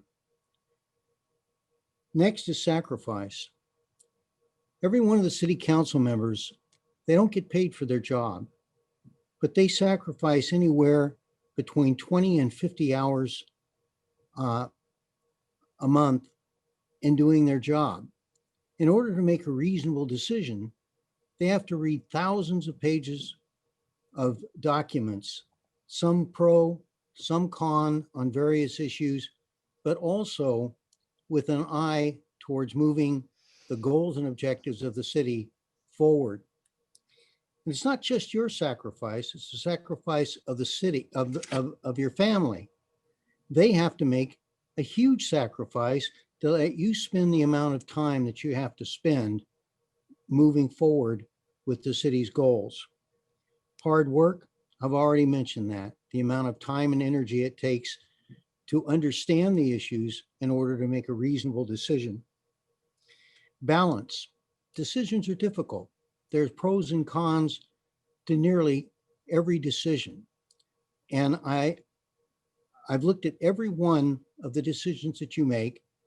I've been to every city council member since you've been on the city council. And I see the deliberation that you go through, and I appreciate it greatly. So I want to thank you for your service. The 3 of you. Schuyler spent 12 years, 4 years as a planning commissioner, 8 years as city council member. Jefferson has spent 8 years as city council member, and Rick has spent 4.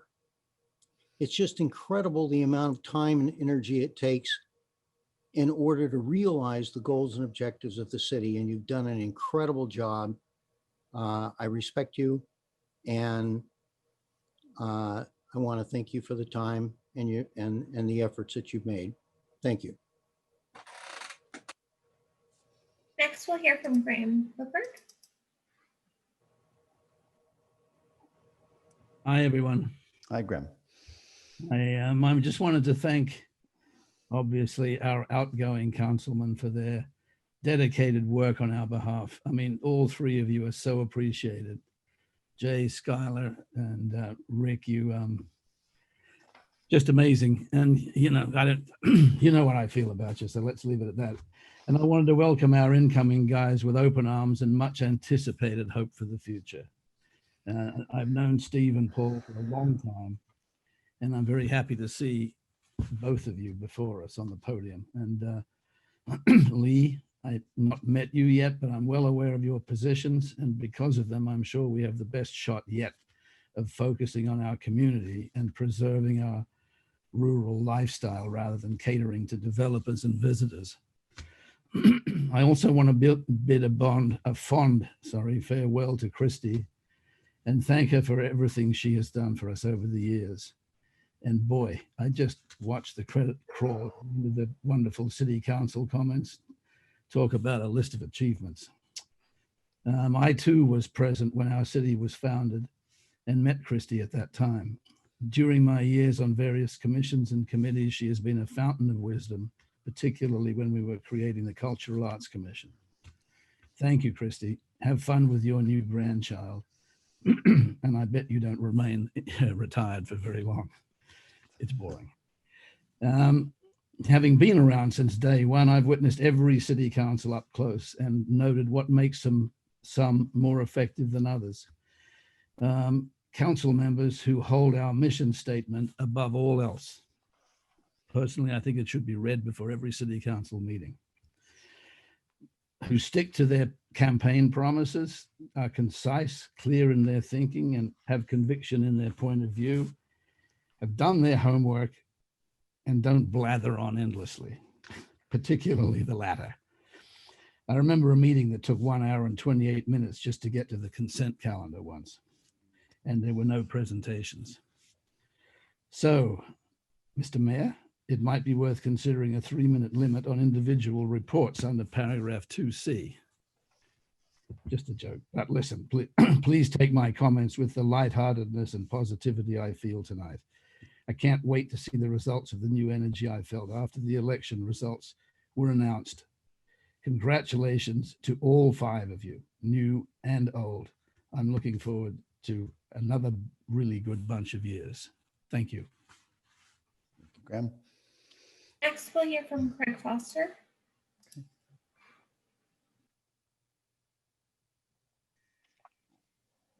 Rick, Skylar, Jefferson, thank you so much from the bottom of my heart.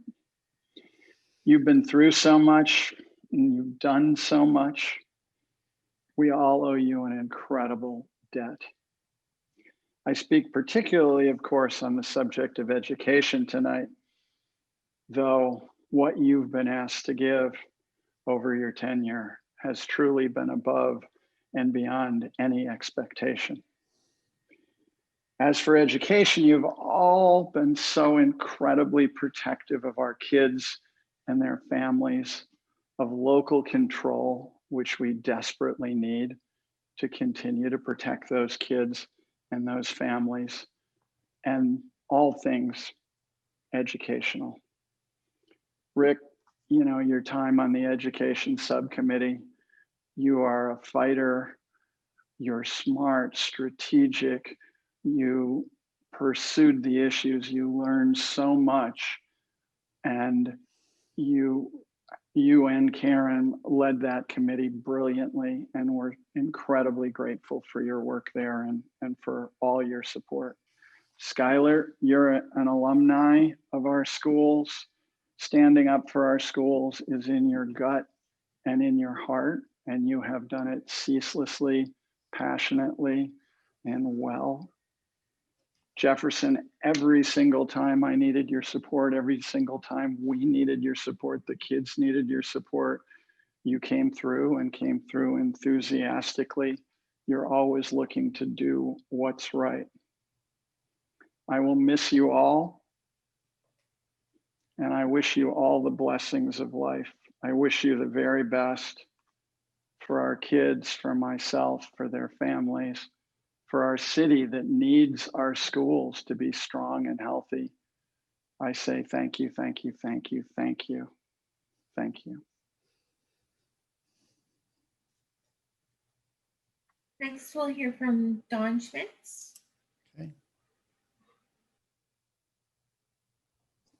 Good evening, everybody. I regret that we can't all be together tonight and admire everybody's flower in their lapel and eat cake together and celebrate the democratic transition here. But I appreciate the opportunity to give a couple of thoughts and thanks. I want to thank our outgoing council members for all that they did for our community. Rick, you know, you got in there, you worked hard, you got elected. You know, combat vet, captain of the fire department, city council member. That's one hell of a resume, and you ought to be really proud for all that you've accomplished. And I hope you stay involved with our community. Jefferson, I know this isn't goodbye for you and me. We're neighbors, we're friends. And I know you and I are going to keep working on protecting our communities. I'm looking forward to working with you on offshore reefs and other things to continue to protect the environment and to make sure that Malibu and other towns don't wash out to the sea. Skylar, I just was thinking about that candidates forum that I was emceeing there at Hughes Research Laboratory, and you're up there with all those people, and you were so damn young, and you brought so much to it, and you're so passionate. And I've sat and I've watched you grow into the position, and listen to me carefully. You know, Dusty, he had his hand on your shoulder, and you've made your father and your family and your community very, very proud. Well done. To our new council members, you know, welcome. You've stepped into the breach. I'm excited about the experience this new council will have. Bruce, you got an energy and a passion and a keen intellect. Stay focused and keep doing all the hard work that you've already launched on as a community activist. Steve, it's hard to imagine somebody that could possibly know this community better than you. You know, you and I have had great discussions. We've had some fights. We've cooperated on stuff on the Planning Commission, and you really obviously know the issues. Now you're going to be able to sit on the council. You're going to be able to set policy. And I know that you know this town about as well as any human being. Looking forward to seeing what you can do. And Paul Grisanti, hey man, you know, bring all that hard work and involvement that you brought in, all the years of fighting for improving our water system and so many other aspects of our community, and that dry wit that you bring to all the discussions. And Christy, I'm out of time, but wow, it's been a long haul. You've done so much. You know, I've been worthy opponents and we've worked together on stuff. I was at that first meeting for the city of Malibu. I'm sad to see you go, but I'm so happy and proud for what you've accomplished. Thank you, everybody. Next, we'll hear from Scott Dietrich. Okay. Thank you. So again, I just want to say to Jefferson, Rick, and Skylar, you guys, as well as Mike and Karen, have so much to be proud of. When you look at the property that's been purchased, when you look at the ordinance that we've passed, that you've passed, sometimes with objections from certain people. You think of the Airbnb, you think of dark skies, you think of the rodenticide. There's so much that you've done. You have so much to be proud of. And I just thank and congratulate you. For the incoming council, including Mike and Karen, there is much to be done. We have severe safety issues. PCH, we're going to get a time signal put in, but that's not going to help during a fire. We still don't have the highway patrolman that we need, that we used to have, and that was unfortunately taken away from us unless we fork out a bunch of money. We should have the highway patrol patrolling our main artery back and forth over our community. And right now we have a lot of people racing, and we know that the sheriff, with its budget cuts from the county, is struggling to try to help us, and they do a good job, but we also need the CHP. And then of course there's fires, and it seems every time we have a major fire, after a couple years, we kind of start forgetting. And while Susan and Jerry and Reva have done a lot, those are only first steps. Somehow we need to make all of Malibu fire safe. We need to really, really take another look at what can be done to make this community a safer place, so that when the next fire starts, we're not going to all burn down. So it's a challenge for Bruce, Steve, and Paul. And I just ask you, don't get so involved with all the other things that come up, but focus on these couple issues that are going to mean survival to too many people during the next emergency. Thank you. And finally, we'll hear from Ryan and Bree. Okay, thank you. Good evening. I want to thank the outgoing council for a lot of hard work. Every council has different issues, and coming to the table and reading the material and putting in all of the time for what little stipend you get every month is truly a service of duty. Rick, I want to thank you for putting in all of the overtime. Really, that was truly amazing, all things considered. And Skylar, for teaching us, that a local surfer, an entire generation living in Malibu, an event promoter, a dad running for city council, that you can be an environmental advocate, working against rodenticides, anticoagulants, plastic straws, bags, styrofoam, ice chests, all of those things, and you can even run with scissors. And to Zuma J, always served with dignity and respect toward the duties of office, always open for business, and quite a bit of non-business at the shop, or swimming out to a Russian ship offshore as an emissary from the city of Malibu, welcoming our visitors, whether they get here by boat or car. So again, thank you for all of your service. Elections always bring new talent, new energy, and new perspectives, just as the three of you, and just as Mikey and Karen, you bring your talent and perspectives to the table. And again, I look forward to the will of Malibu voters being evidenced by increased transparency in government as Bruce Silverstein becomes the mayor pro tem, also working to protect our environment in Malibu. Thank you all. That concludes the comments we had for speakers that signed up. Okay, great. Karen, I think it's down to you and I on comments, unless I'm missing anybody else. I don't see Henry at the moment. Comments, Karen? Sure, thank you. Fellow council members, first of all, I want to say thank you to all of you for your service,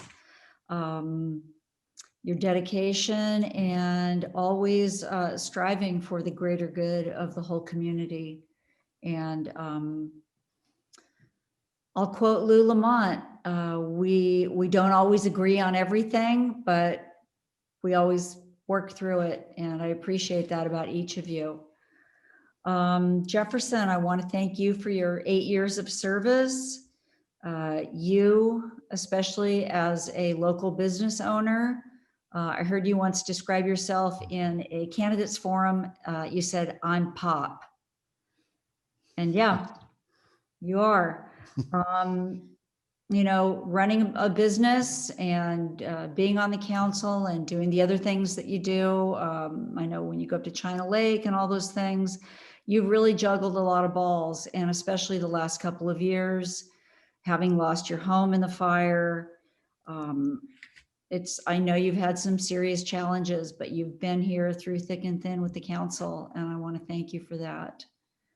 Skylar, I've known you since you were a little kid. In fact, I knew your mom before you were born. You really have just been a champion for the environment. You've been, again, just pushing for the greater good of the city. And you've introduced so many things for the council to consider. I want to thank you for that. And one thing I've learned from you, you always keep the meeting moving to the extent possible. And that's a quality I hope to foster. Rick, I am going to miss you as my collaborator on the school district separation ad hoc committee. Your input has been thoughtful. It's been decisive. You helped move the ball down the field, and we're not there yet, but we're going to get there. And in no small part due to your contribution. So I thank you for that. And I wish all of you lots of enjoyable time doing things other than preparing for and sitting through meetings. Thank you. Well said. Okay, I'm gonna make my comments a little more personal because my relationships with every one of you transcend city council. And a city council, you guys are fantastic. You're the team we know. You guys brought Karen and I in, and you've been working with you has been great. You're so prepared. Every one of you is so prepared, and it's that part's been excellent. But let's look at the personal part. Jefferson, 1985. I was a customer before that, but I worked at the shop for a month straight so you could go do stunt work up in Toronto for that. Can't remember the name of that comedy, on jet skis, as I remember. And then we became business partners on January 1st, 1986. And yet we grew the business and eventually decided to each take a store. And so I thank you, and I always have, and I've told this to so many people. If it wasn't for you, I would not have had my career. And I can't tell you how much I appreciate it. Getting to be in the surf and then surf and skate and snow industry for over 30 years because of you. Thank you. Changed my life. And really, it's what led me back here. It's a longer story I won't get into, but thank you. Thank you. Thank you. Skylar, known you a long time, but really I was thinking, I think my favorite memories were those Surf Aid Cups. We were on the same team we were on the team together. The surf was so good. And we got a couple of those great years in a row. And I don't know, there's something that was very magical about that. Nobody out at Malibu, you on your longboard, just absolutely stone cold ripping. And I was blown away, actually. You're such a gifted surfer. And in that venue with everyone just focused watching you, you can't have the memory I have. It was awesome. And generous spirit, your generous heart. You've always been super kind to me, super supportive. And thank you very much for that. And Rick, we have a long, amazing history too. Your wife was a friend of my sister's and was at my house when we were little kids. And then our relationship goes back. I'm lost on the amount of years since our kids were not even born or itty bitty. And let's think of some of the life events there that, from my perspective, you came and gave me oxygen when my house caught fire, and I barely got it out before you got there, and you guys blew all the smoke out. And that was pretty heavy. That was quite a fire. And then when Emmett put the flaming ball of gas or fire into his eye, and you were there to help burn his cornea off. You were there. And then when I decided to fly 45 feet through the air and land on my head and break most of my body, you came and picked me up and got me to the hospital. And then somehow you also returned my mountain bike. Of course, I had such a bad concussion. It took me a long time to figure all that out. But so we've shared a lot, all three of you, a lot personally. And it's just my honor to end up on the city council with you three. And I'm so appreciative of everything over these last couple of years. It's been a crazy, crazy time. And we've all been through so much with what's happened between the fire and the pandemic. And I wouldn't want to share it with anyone else. So thank you. Thank you all from the bottom of my heart. And I believe, against all odds, I saw Henry sneak back on a minute ago somewhere. Correct. There we Mayor. are. There he is. Henry, I'm going to hand you the mic right now. As soon as they unmute you, that is, or someone unmute you. There you go. Back. Okay. I don't know if I want to blame Rudy though from Edison for this one. This might be my internet provider, but I'm a Big Rock resident now. I'm just an ornery constituent like everybody else is at this point. Mikey, your remarks are beautiful, and Karen too. I just wanted to, rather than send you guys in a video, do the same thing. Just sort of tell you what you mean in my life very briefly, and I'll start at the top. Reverse order of years, I guess, knowing you. So Rick, you have been a soldier for this city council, not just for this country. So you're a serious dude in the most serious circumstances, and you have levity when it's needed too. It's been amazing that after all the service you've given to this country and then our community through work in the fire department, and then you want to do this job. I thought to myself when you first jumped into politics, I'm like, is this guy, like, is he serious? And then you went and knocked on like every single door in all of Malibu 4 times. I'm like, oh yeah, he's not just serious, he's a soldier about it. You've been a steady hand, and we're gonna miss you dearly. Such an honor to know you and watch your kids grow up. And we're not done with you. You're not allowed out of service to us. So I don't know what that is, but I don't consider this the end by any stretch. Jefferson, growing up, I thought of a story when I was like, I think it was in high school, where there would be these pickup games at the gym at Malibu High, and Wednesday night, it was kind of like the Scary Old Man League is sort of how I thought of it. It's like, I don't know, Paul Scopehammer would show up there every once in a while, and like you'd be in the mix. It's like me and Tyson Dexter, I don't know, like some guys showing up. God, you'd like come down the lane, you'd like 2 huge knee braces on, like full on like Rambus knee braces, and just like barreled. I was so intimidated by you as a kid. I'm like, this guy's like gnarly on the basketball court, then like coming into your shop. I don't know, you never want to like say the wrong thing, but it's so funny now, like getting to know you over the last whatever 15 years or 10 years of like, okay, now I'm an adult, I don't have to be like this like legendary intimidating character Zuma J. It's like you became Jefferson, then you're like buying me a McMuffin and like just being a mentor to me and helping steer me through what it is to be like a real public servant. I've so enjoyed our relationship evolving, and what you've done to sort of hold on to the old way can't be lost. Your knowledge of land use and how, everything down from a Parks and Rec budget to, the nitty gritty of some coastal commission issue, you're just indispensable, man. So we will miss you, but again, unretired, retired. You're not allowed to leave it. So yeah, right on, dude. Thank you. Skylar, for you, man, it's short and simple. I mean, you are Malibu to me. When I moved to this town, 4th grade, Boniface, kind of like went out on the street to see what's going on. A little intimidated, like coming in from LA, like a city kid. I still feel like a kook. Like I just can't help it. And even when I'm down there and I'm like, okay, I know everybody, I'm in the lineup and I feel good. I'm like, it's still kind of like, you're like my security blanket. You and your pops, man. I mean, that was it. You were the people who said like, it's all right, paddle out, or like, you're okay here. Built me a little skate ramp.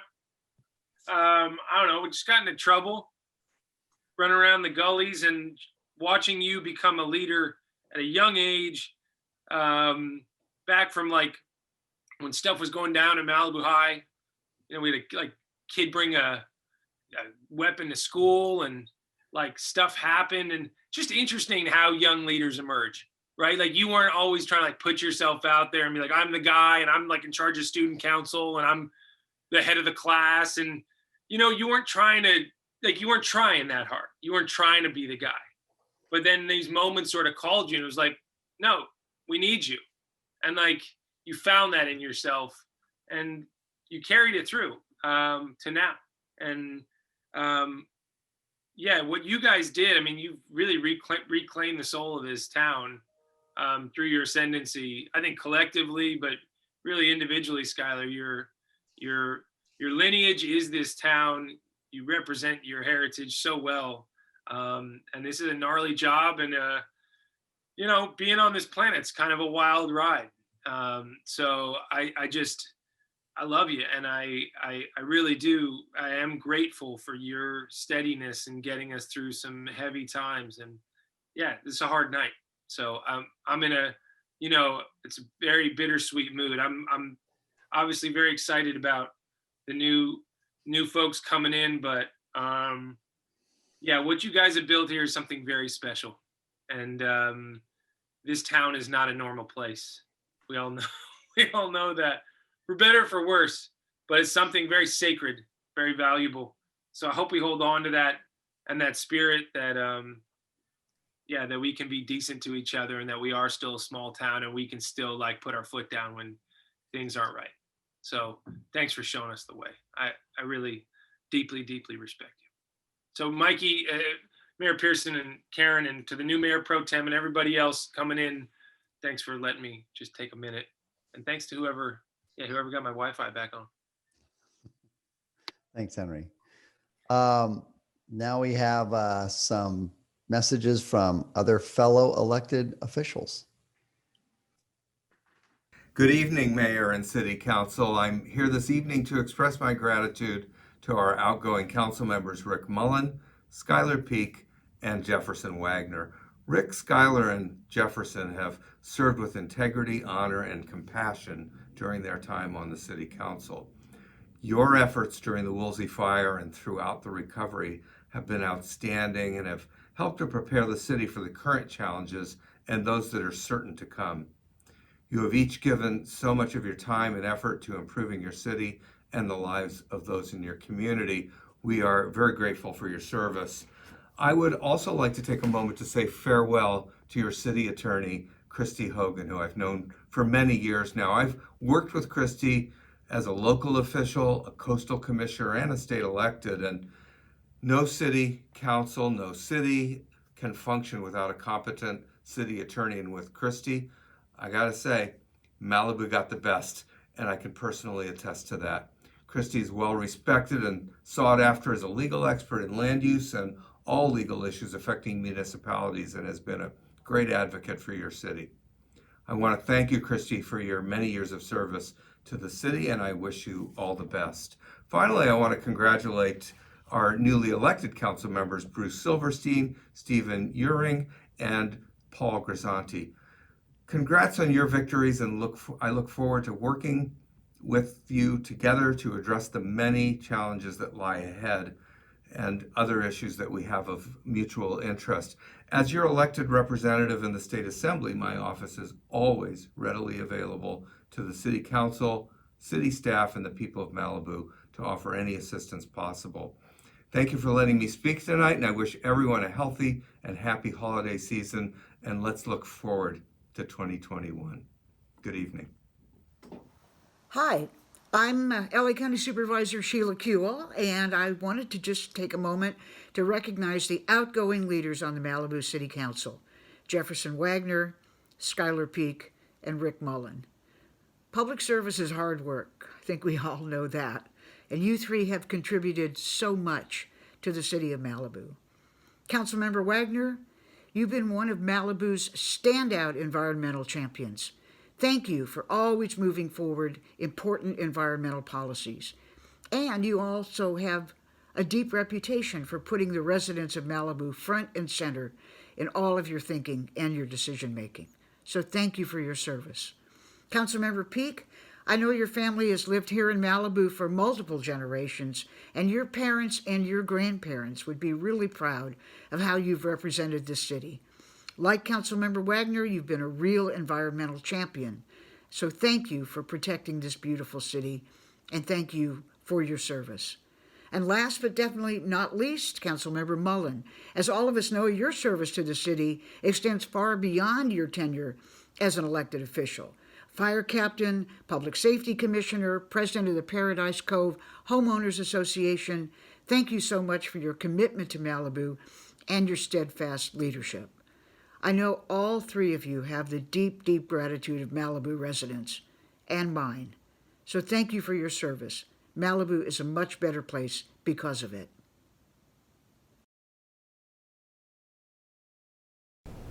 Good evening. I'm Elise Buckley Weber, the mayor of the city of Agora Hills. And the city of Malibu is losing 3 city council members this year. And so I thought I'd address all 3 of you together.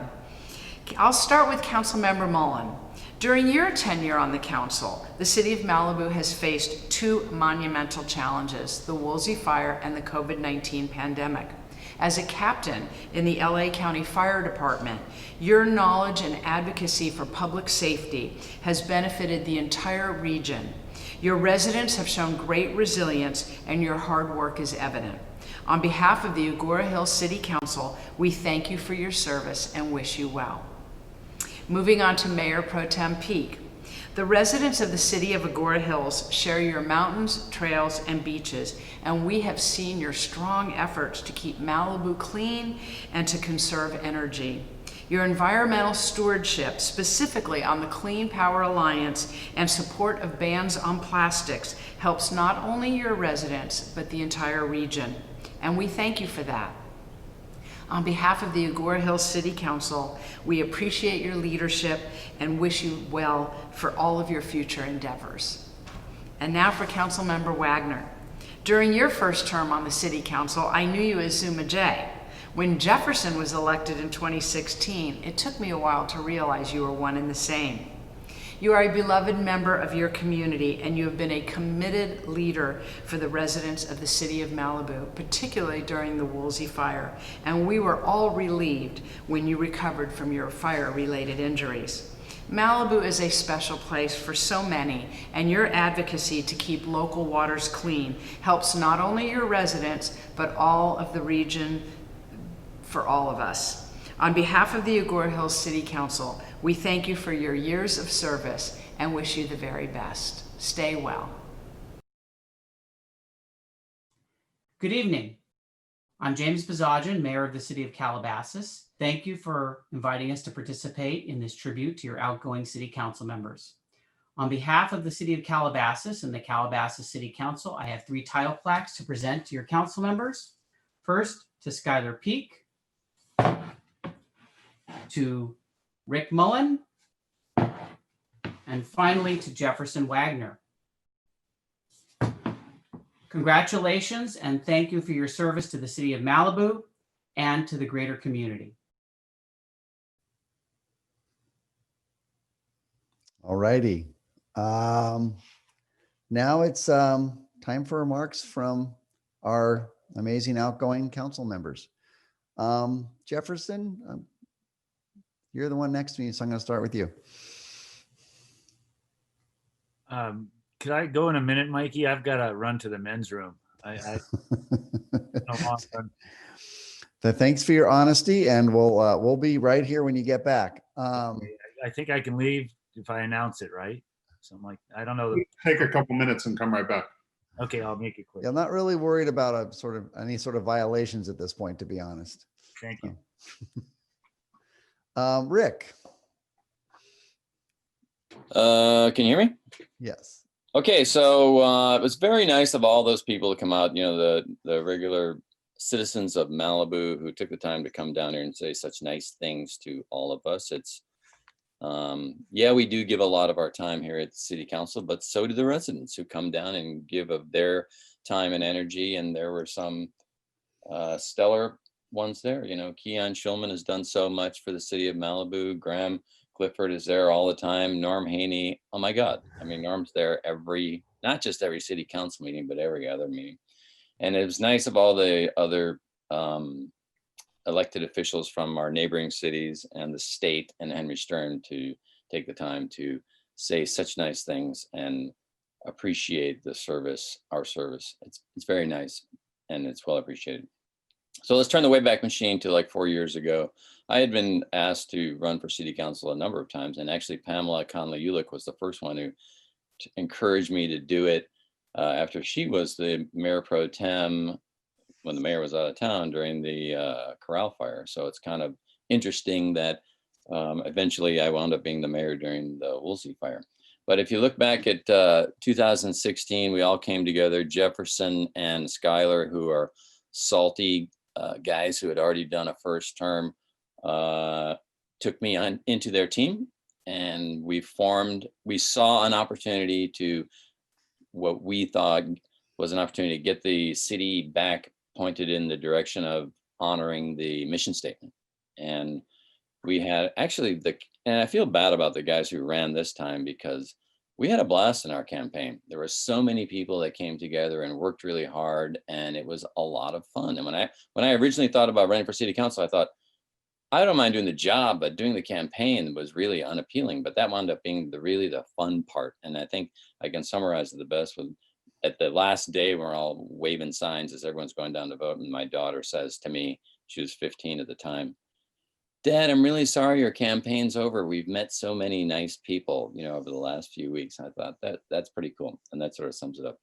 So today, as I was getting ready for this, to figure out what to say tonight, I picked up the phone and I called Mati Waya, who was the Wishtoya Foundation Chumash leader, who I asked if he would swear me in when I became a city council member, and he was nice enough to do that. I told him how much I appreciated it. And the reason I had him swear me in was because that was sort of the theme of what we were trying to do with our Team Malibu and Three Amigos effort, was to get the city back toward the mission statement and honor what the founding fathers of the city had crafted in the vision and mission statement that Christy referenced in her comments.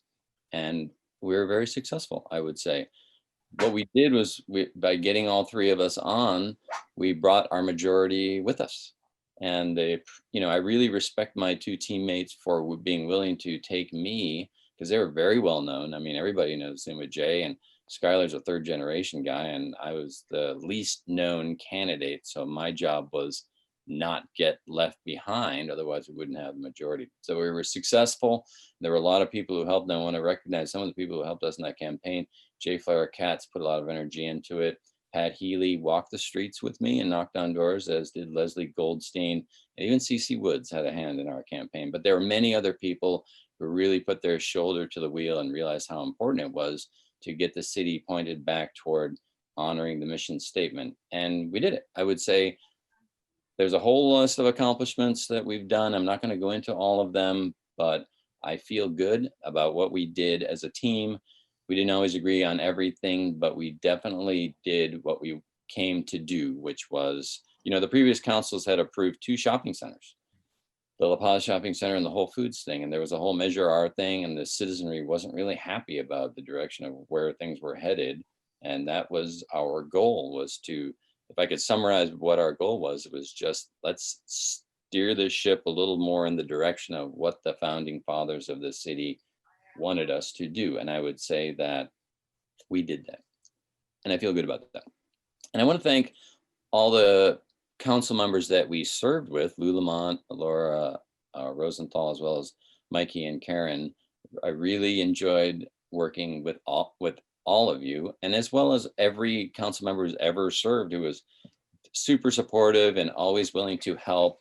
And the whole operation turned out to be a fun time. And, you know, Christy, I didn't spend a lot of time extolling what a good job you did, because everyone else did a wonderful job of that. But I did say in my little comments that you made the whole thing fun. And I think that this is difficult work to do. I mean, our city council meetings are 6 hours long now. That's standard. I mean, you start at 6:30 and you pretty much go till midnight. And it's not because we're wasting time doing stupid things. It's because we have a very engaged citizenry that comes down and they feel very passionate about what they do. And it's no small thing to give of your life as a council member and as a citizen to try to make things better. And I think that that's what we've done here. Is I see everything that we've done. And when I say that we did this, I don't really mean that we did it.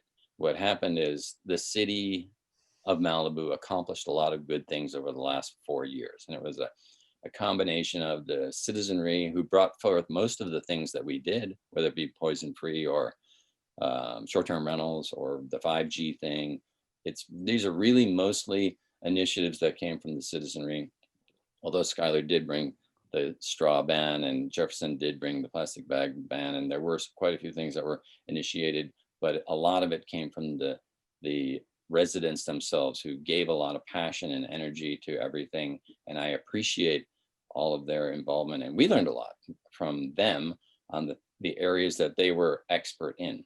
And I also want to thank the unsung heroes, this whole thing, which are the actual people who do the work, which is the city staff of Malibu, who rarely get mentioned at all, except in passing. But we can say, you know, oh, we're going to do this, or we're going to do that, or we did this, or we did that. But they're actually the ones who carry out the mission, and they do an outstanding job. And everybody who I interacted with during my entire time on city council has been, from the staff, has been nothing short of extremely professional and helpful. And I want to thank them for everything they did in the service of the residents, as well as the city manager, who was from day one while I was a candidate and did our little orientation, was super helpful to not only me, but all the other people who ran. And it's not easy to be the chief executive of a city when you have the largest fire in the history of LA County, as well as the COVID-19 pandemic. I mean, those are some pretty challenging events to go through. And I think that city manager did a great job. And all that list of accomplishments that I said that I'm not going to talk about, but that we did during that time. We accomplished a lot of things. We prioritized when we got down to the COVID era, and we kept it simple, but we did the important things, which were work on our public safety readiness and make whole all the Woolsey fire people who lost their homes tragically, and also put a real premium on the school. And it's funny because the school doesn't really fall under the authority of this city, but I think everybody recognized the importance of that for local control and, you know, growing the next generation of Malibu. And I think it's super important that we got involved in that. And I feel really good about the direction that we're headed in that. And I'll be honest with you, as I leave, I'm kind of not sorry about having to deal with a lot of the tough things that the new councils are going to have to deal with. But the one thing that I kind of wish I could be here to see through to the end is the separation of the school district, because that's been a really, of all the things that we do, they're all kind of getting more difficult. But that is the one thing that I think once we do pull that off as a city, it's going to be a really great thing for the community. So I wanted to say to Jefferson and Schuyler, thank you very much for allowing me to be part of your team. And, you know, you two guys have done this for 8 years, and I'm getting off lucky with just 4 years of doing this, but I appreciate you taking me under your wing. And Jefferson, you know, the Chris Martin thing was epic, and you asked them to do that, and it was super cool. And I think that culminated sort of the great feelings that we had in the campaign, and it was really a wonderful way to finish up the campaign. And you know, Skylar, I wouldn't be here if it wasn't for you. I always say that you picked me up and carried me over the goal line, because I was Mr. Unknown, and here I am with two of the people who are most well known in Malibu. And I thought, good God, you know, if I come up short and these poor guys don't have the majority, then it's all for naught. So I had to work harder, and it wasn't just me, but it was people like Pat Healy and Leslie Goldstein holding me by the hand and introducing me to all the people in Malibu. So it's been a really great experience. I always use the metaphor, you know, when it comes to my position here, is I'm just a normal citizen out there behind the plow, tilling my field, and my neighbors come up and say, hey, you know, we need you. You have to go do this job. And so I left the plow to do it, and now to the plow I shall return. And in these meetings where we do the changing of the guard, there's a lot of commentary from the people outgoing, but I really wanted to say to the new guys coming in that I appreciate, and you will appreciate, what you are giving of yourselves in the service of your community. And you've got 4 long years of some long council meetings, and I know that all of you are super engaged and you're going to spend the time at it.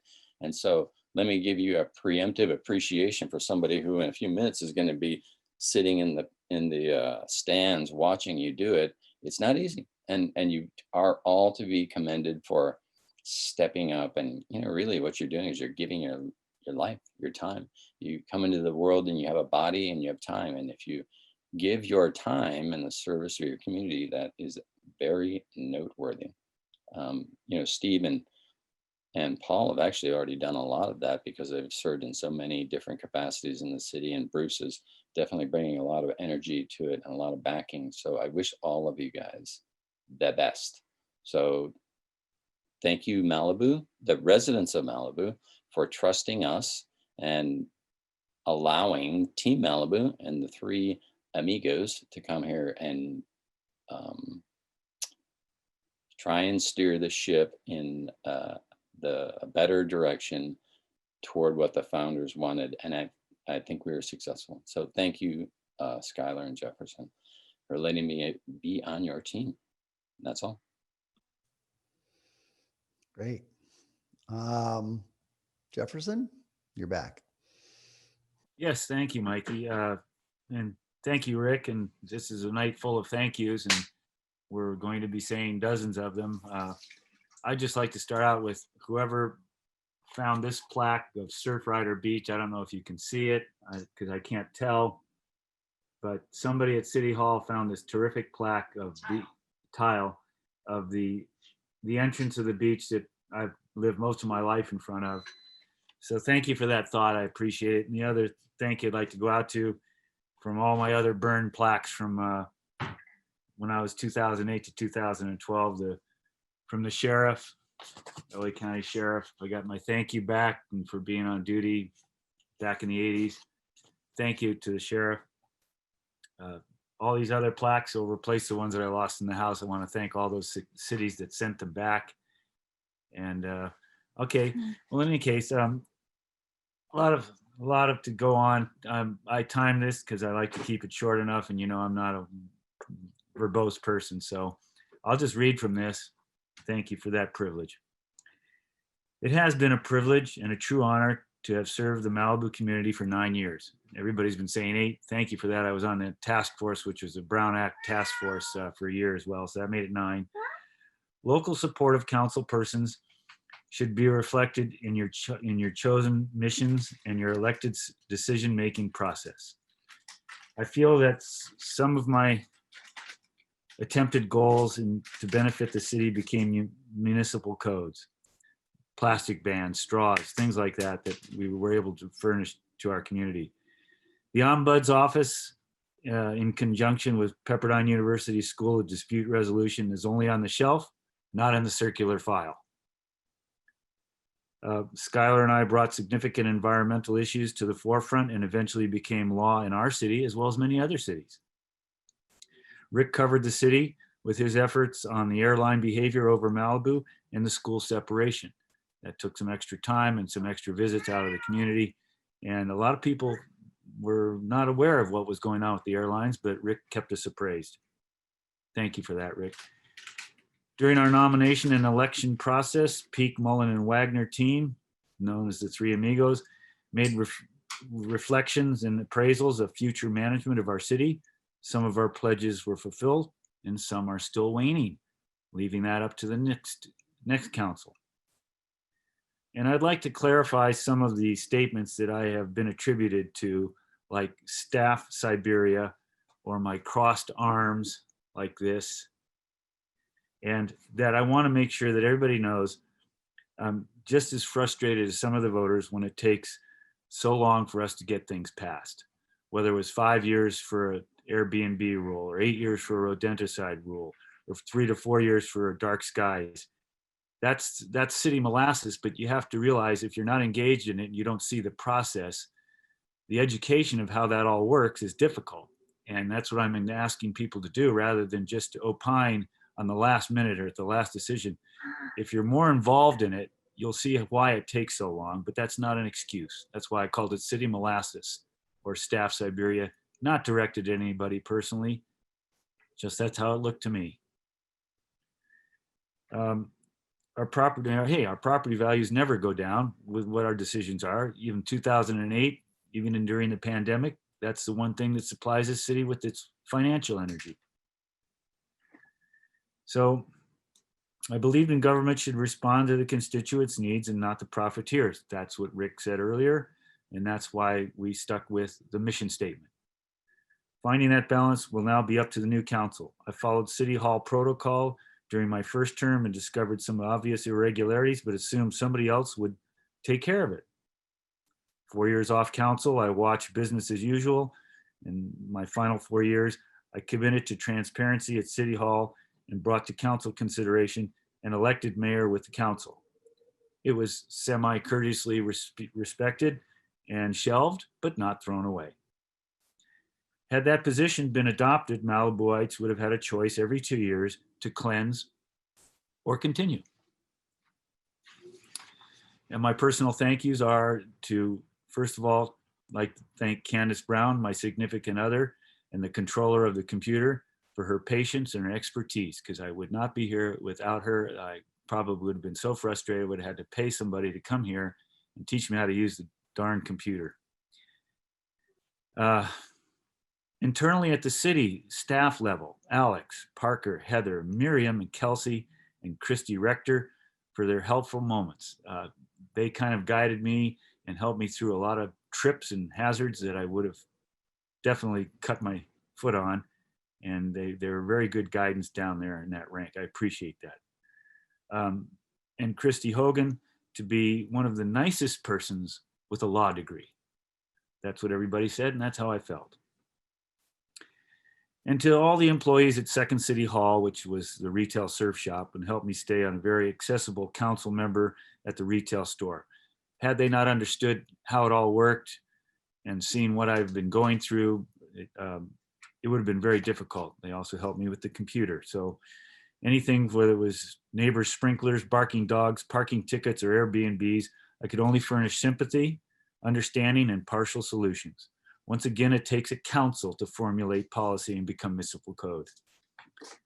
Now, which brings me to the final part of my speech about our city's future. I supported 3 qualified candidates out of 8 potential effective selections on your ballot. I supported BSA, that was Bruce, Steve, and Andy. 2 individuals earned positions on the 16th City Council, while Andy earned a top tier percentage. It appears the majority of voters wanted some changes other than business as usual.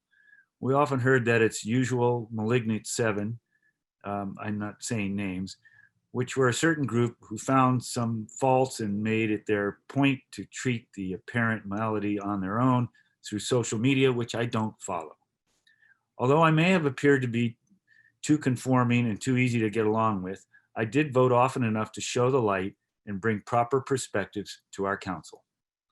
I took the path of trying to be the nice guy and not to buck City Hall and roll with the majority. I was weak, and I think about it quite often. That weakness drove me to endorse candidates who were stronger than myself. And now that Bruce and Steve have proven themselves with the Malibu voters, my suggestion to them is to be tactful, use a bit of courtesy, and fulfill your commitments you made during your campaigns with diplomacy. Your commitments and your constituents will be covering your back. Finally, over the past couple of years, I noticed a certain propensity for community activism by incoming member Bruce Silverstein. I have given him an affidavit of irregularities witnessed by myself and others while serving Malibu. To Bruce, in hopes of my provision of information will spur the review of activities that the general public may not be aware of and may wish to opinionate on. The document is 7 pages, including the legal signing thing on the back. The document is there to mention, and it also mentions the raid by the district attorney's office on my home, which led to a GoFundMe defense fund, which is in the final mention of my goodbye. And this is this document right here. It's a document that says the refunds are coming by Political Reporting Plus by December 31st. So that significant fund, except for the accountant and the lawyer, is all going to be returned, whatever, minus the fees for credit cards and other things I'm not aware of, but it's going to be returned. To all of those who covered my back while fumbling through this deep effort, this has been a real journey for the past 2 years. It's not over. These challenges that probe the city's resiliencies are part of our history. Our vigor as a community will always prevail. And good luck to the 16th City Council. Thank you, Mikey, and thank you, Karen.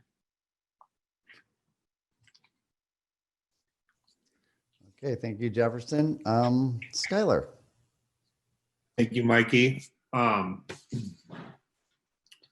So first off, I just want to say thank you to all of the residents of our wonderful community. I think that the educated citizenry that we have here is definitely what makes our community so special and the place that I like to call home. And I'm grateful for all the participation from so many people over my time as a councilman, mayor pro tem, and previously as a wastewater commissioner and Parks and Rec commissioner.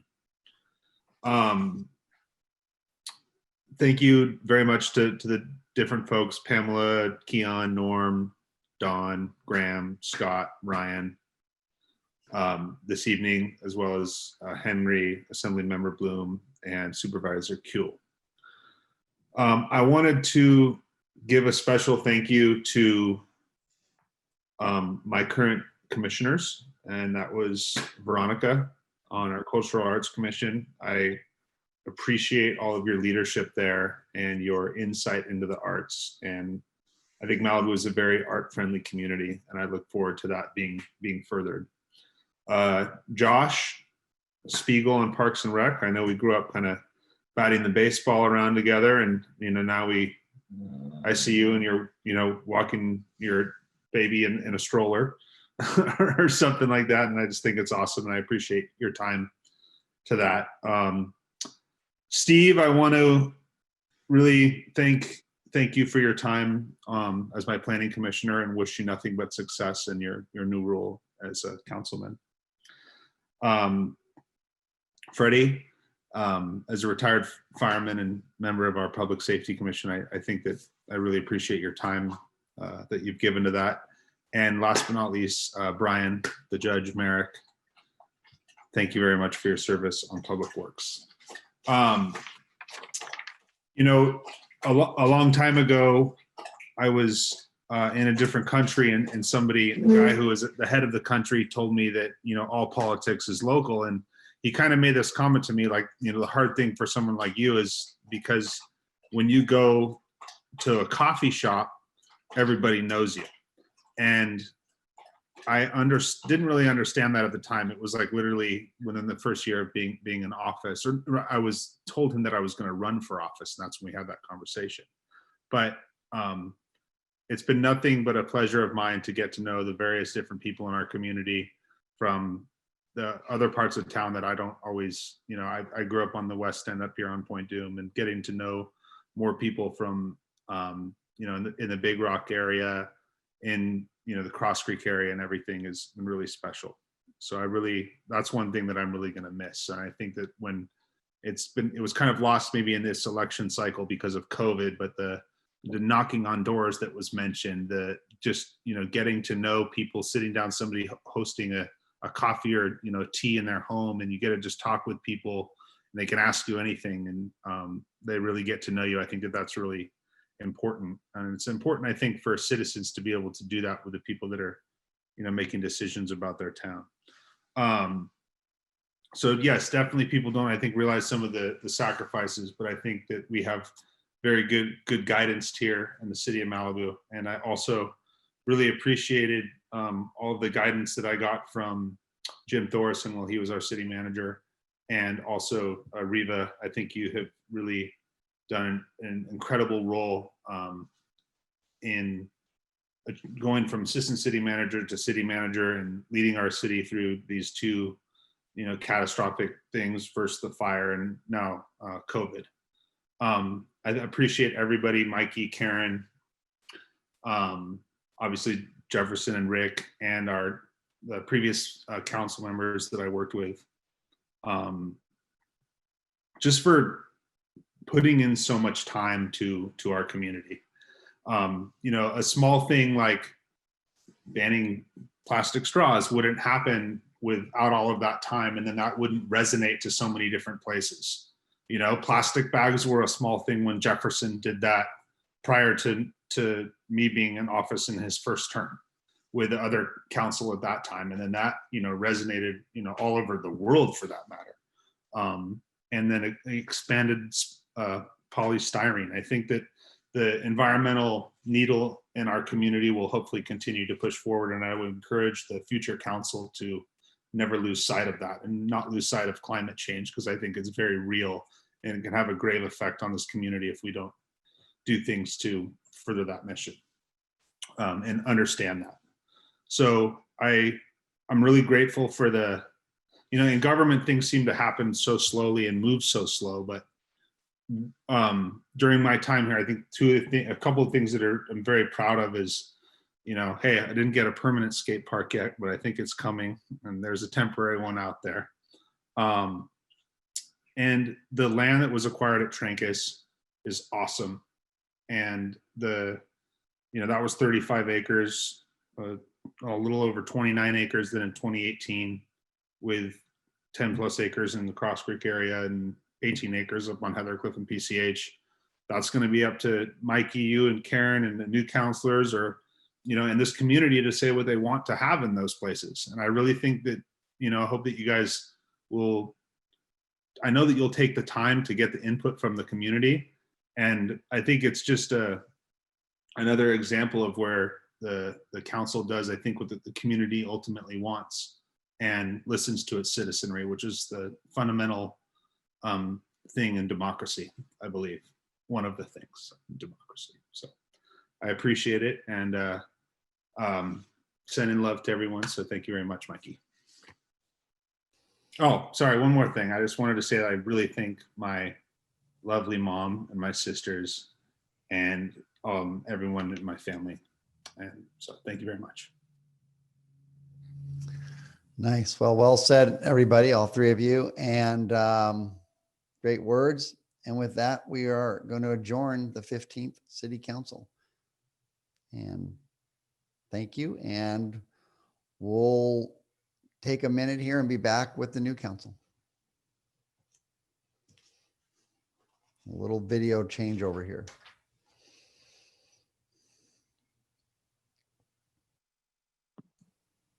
Okay, it looks I like think we have it working, and if we get looks a lot Karen to come back closer. on. Wait a minute. There we've got Karen, who's about to have a quorum, so that's close. There he There we is. go. Hey. Technology. Okay. 1, 2, 3, 4, 5. Here we go. Okay. With that, and we'll move along to make sure we keep it.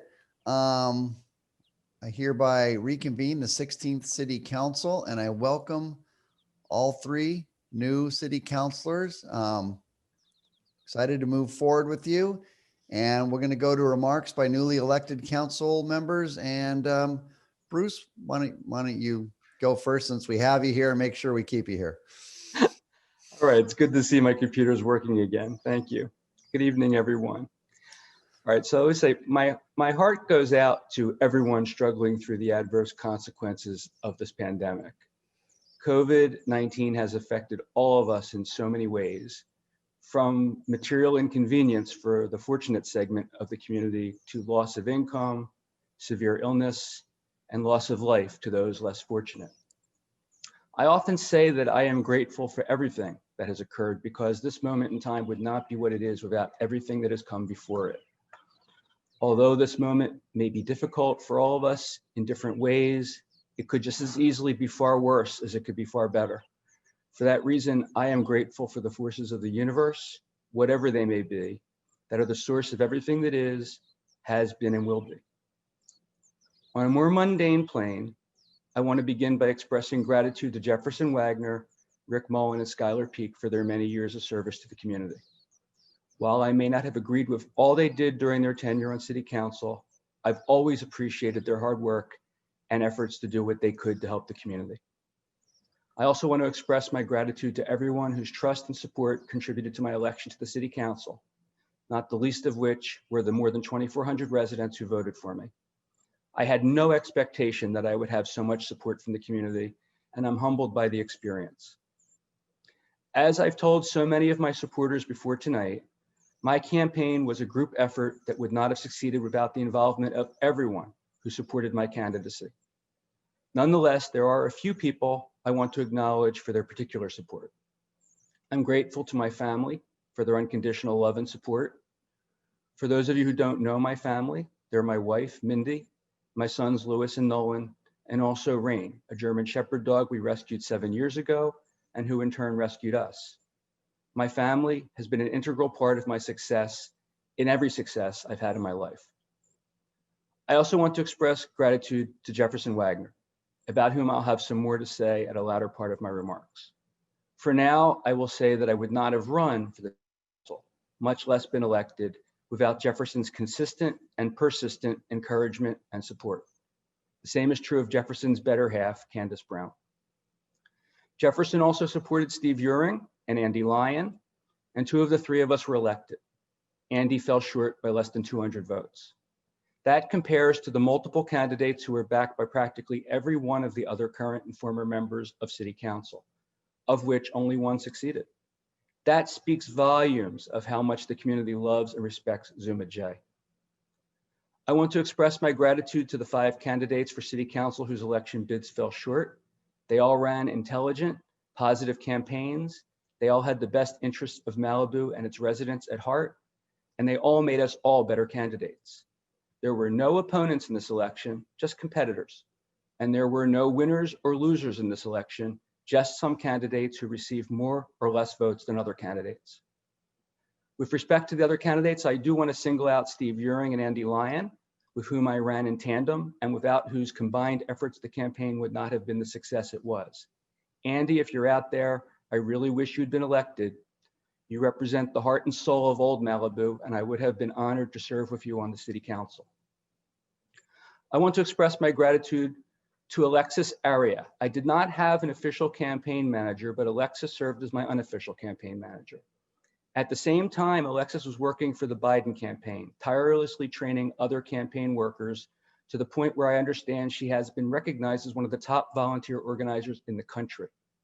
Today is such a fitting day to give her that recognition. In addition to working on the presidential campaign, Alexis accomplished the Herculean task of calling thousands of Malibu residents on my behalf. From the beginning of the election, I had a team of more than 20, what we called super supporters, who worked to organize their friends to help with my campaign. I want to express my gratitude to all of them. I would like to identify them each by name, but simply without explaining their various individual efforts would not do them justice. I'm confident that they know how much I appreciate their efforts without my saying their names aloud. I do, however, want to note Pat Healy and Mary Stanley, both of whom went above and beyond in their organizational efforts. Because of the pandemic and because we now live in the 21st century, social media played a huge role in the election. In that regard, I want to express my gratitude to Cece Woods and Janet Katz, who created and administered the Real Malibu Facebook group that served as an invaluable source of daily communication with hundreds of members of the community, who in turn collectively engaged in conversation with thousands of others. Pamela Ulick provided a similar forum on Nextdoor. And of course, Sam Kaplan was a regular contributor to these social media pages and others, and was extremely supportive of my campaign, as well as that of Steve Uring and Andy Lyon. I want to express my gratitude to Trevor Nielsen and Evelyn Weber, who are co-founders of the Malibu Foundation. Trevor provided significant support for my campaign on social media and elsewhere, while Evelyn worked more quietly behind the scenes. Trevor and Evelyn also supported Steve Uring and Andy Lyon. I'm hopeful that the City of Malibu and the Malibu Foundation will be able to find ways to work together to benefit the community as we address the many challenges that lie ahead. I ran a relatively low budget campaign that did not include traditional print advertising or mailers. Nonetheless, a group of residents took it upon themselves to create and finance a mailer that endorsed Steve Uring and me, and which was sent to nearly all members of the community. I'm grateful to that group of residents for their generous and unsolicited support. You all know who you are. Thank you for your help. I also want to express my gratitude to all residents who publicly expressed support for my campaign on social media and who encouraged me to move forward. In that regard, I want to single out John Mazza for his insightful advice and guidance about matters of concern to the community. Finally, I want to express my gratitude to the city clerk, Heather Glazer, for her invaluable assistance in navigating the red tape of the campaign process. Heather consistently provided prompt and helpful guidance, and she consistently did so with a cheery disposition. There are many others I'd like to acknowledge tonight, but there's only so much time to do this. Now I want to say a few words about the path forward. Prior to July of this year, I had no intention of running for a seat on the Malibu City Council. Beginning in June, however, Jefferson Wagner and other members of the community approached me and urged me to throw my hat into the ring. Jefferson and others expressed concerns about the direction in which the city was headed, and they explained to me that they were hoping to find candidates who would run on a platform of change, which would include government reform. At first, I thanked Jefferson and others for their vote of confidence, but I respectfully declined their entreaty that I run for office. They did not take no for an answer, and they ultimately persuaded me that it was my civic obligation to pursue a seat on the city council, which I finally decided to do after the nomination process commenced in mid-July. As I have said many times, the city of Malibu and the residents of Malibu are not one and the same. I did not run for city council to represent the city of Malibu or to be a cheerleader or apologist for the city manager, the city attorney, or the city staff. Rather, I ran for city council to represent the residents and to press to make the city of Malibu responsive and responsible to the residents of Malibu. If the city staff does its job, there's no reason for the city council to say so, because the residents will do so, just as the residents will let the city know when they are displeased with the city staff, which I have witnessed far too many times. I ran for city council on a four-plank platform that focused on public safety, environmental protection, fiscal responsibility, and government reform. When asked by the press which of these four subjects I believe to be the most important, I said that they're all of equal importance. I have many initiatives and many more ideas for all four of these subjects, and I will be pursuing them all with the help of the city council. The question was then reframed to be which of the four objectives I thought could be addressed more promptly than the others. In response to that question, I identified government reform as something that could be accomplished almost overnight by the city council if there are at least 3 council members willing to pursue government reform. And as much as Steve Euring also ran on a platform that included government reform, I suspect that the cooperation of only one other member of the city council will be needed to pursue that objective.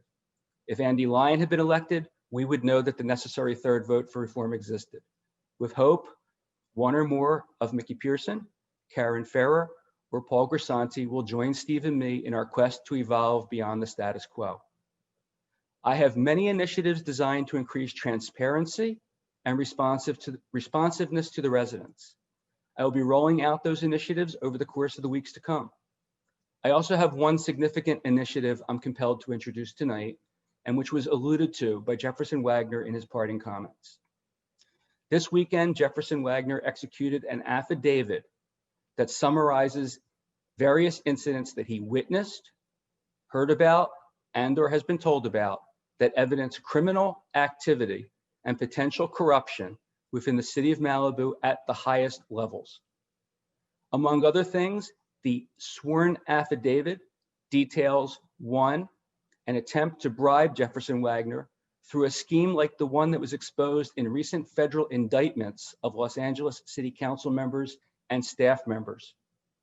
2, previously undisclosed background details of the raid of Jefferson Wagner's home in 2018. And 3, allegations of the solicitation and acceptance of personal payments by members of the city staff, potential corrupt activities by one or more members of the city council, potential corrupt activities, and favorable treatment of permit applicants, alleged code violators, and others based on their to members of the city staff, potentially including the city manager. Jefferson Wagner's sworn affidavit details the fact that some of this information was provided to the city attorney, who acknowledged that the information established an effort to bribe a city official. What, if anything, the city attorney did after being apprised of this information is currently unknown. While some of the matters addressed in Jefferson Wagner's sworn affidavit have been the subject of rumors that have circulated throughout the community for many years, this is the first time that someone with personal knowledge of such matters has come forward with details in a sworn statement. And it's the first time that an elected official has been willing to break ranks with City Hall and begin to expose the dark underbelly of city government.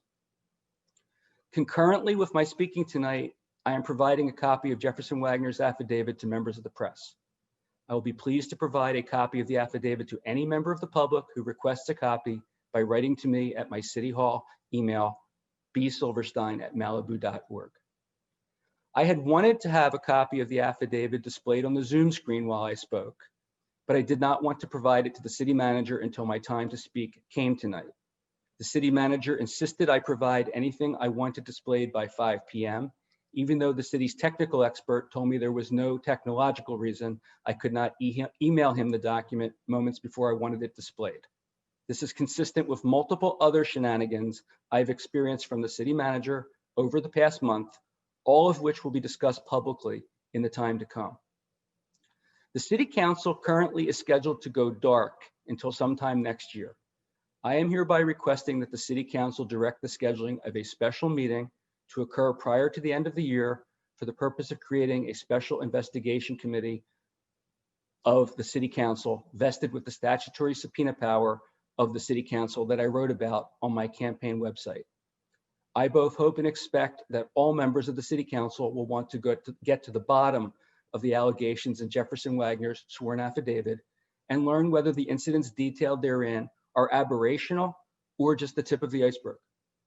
If for some reason a special meeting is not scheduled, then I'm formally requesting that this be placed on the agenda for the first meeting of 2021 as a city council member initiative, as is my right as a member of the city council.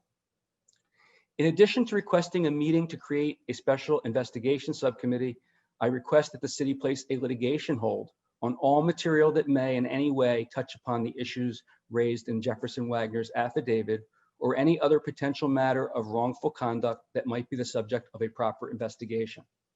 At a bare minimum, this litigation hold should include a moratorium on the destruction of data on the computers, email accounts, or text message logs of council members Wagner, Mullen, or Peak, as ordinarily would occur following the expiration of their terms. And by saying that, I do not mean to suggest that there's any untoward action by any of them, just that there may be information on their devices that is relevant. Also, the city's document destruction policy that mandates the deletion of emails, text messages, and other communication should be suspended, and all members of the city staff, from the city manager down to the clerical staff, should be directed to refrain from continuing with routine document destruction activity. I am hopeful that the local press will cover this matter in an appropriately objective and professional manner that is not skewed to support the city manager, city attorney, or city staff to maintain a steady stream of advertising revenue received from the city. I'm confident that that will be the case with the Surfside News and the Patch, which I routinely have followed online. I suspect that CC Woods also will be covering this through her online publication, which previously has worked to expose some of these matters addressed in Jefferson Wagner's affidavit, but previously lacked the sworn statements Jefferson Wagner has now provided. Finally, I want to encourage any city employee and any member of the public who has information that has any bearing on matters of city corruption to come forward with their information. I know that there has been concern of retribution for speaking out against city insiders. Some of my closest friends have expressed such a concern.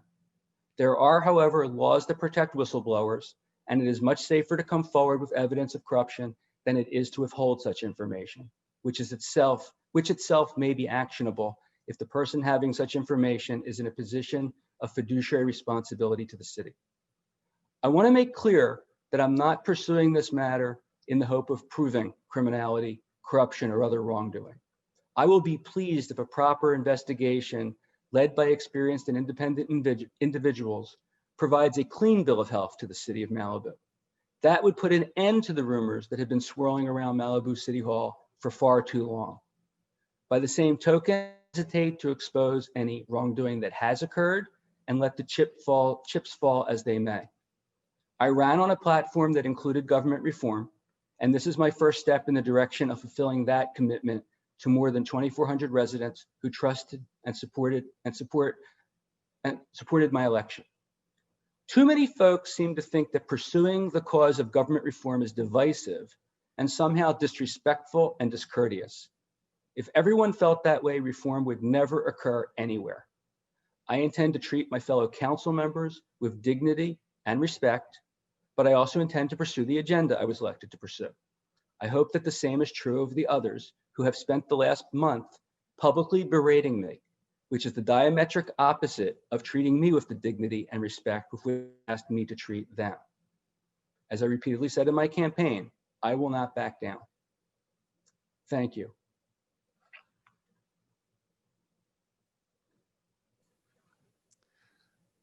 Steve, your newly elected council person remarks.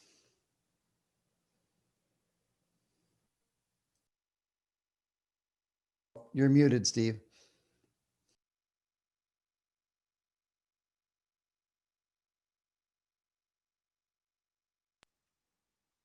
All right. We're back on the program. All right. First, I'd like to acknowledge the contributions of the outgoing city council members. As they've learned, this is certainly not an easy job and not one that is always appreciated, but I thank you for the decision you made to serve. I'd also like to voice my appreciation for outgoing city attorney, Christy Hogan. I've known Christy a long time. I think she's an excellent attorney, and I wish her the very best as she moves on to the next portion of her life. I want to acknowledge the candidates I ran with in the recent campaign. Each of you was smart, each had good ideas, and some of those ideas I'm going to steal as we move forward. Our conduct and interactions during the campaign set a standard that I hope future campaigns will follow. So thank you all very much. I have a very heartfelt thanks to all of you who supported my campaign and who gave me the backing, the encouragement, and the votes I needed to get here. I will do my very best to live up to my campaign promise to drive discussions and decisions in a direction that will improve the quality of life of Malibu residents. As Bruce did earlier, I also want to thank Heather Glazer. She was very instrumental in helping us get through the campaign. She provided updated information very quickly and did an excellent job to keep us informed in terms of what was going on. And also I want to thank my wife, Marcia. For 30 plus years, she's been my guiding light. She is the very best.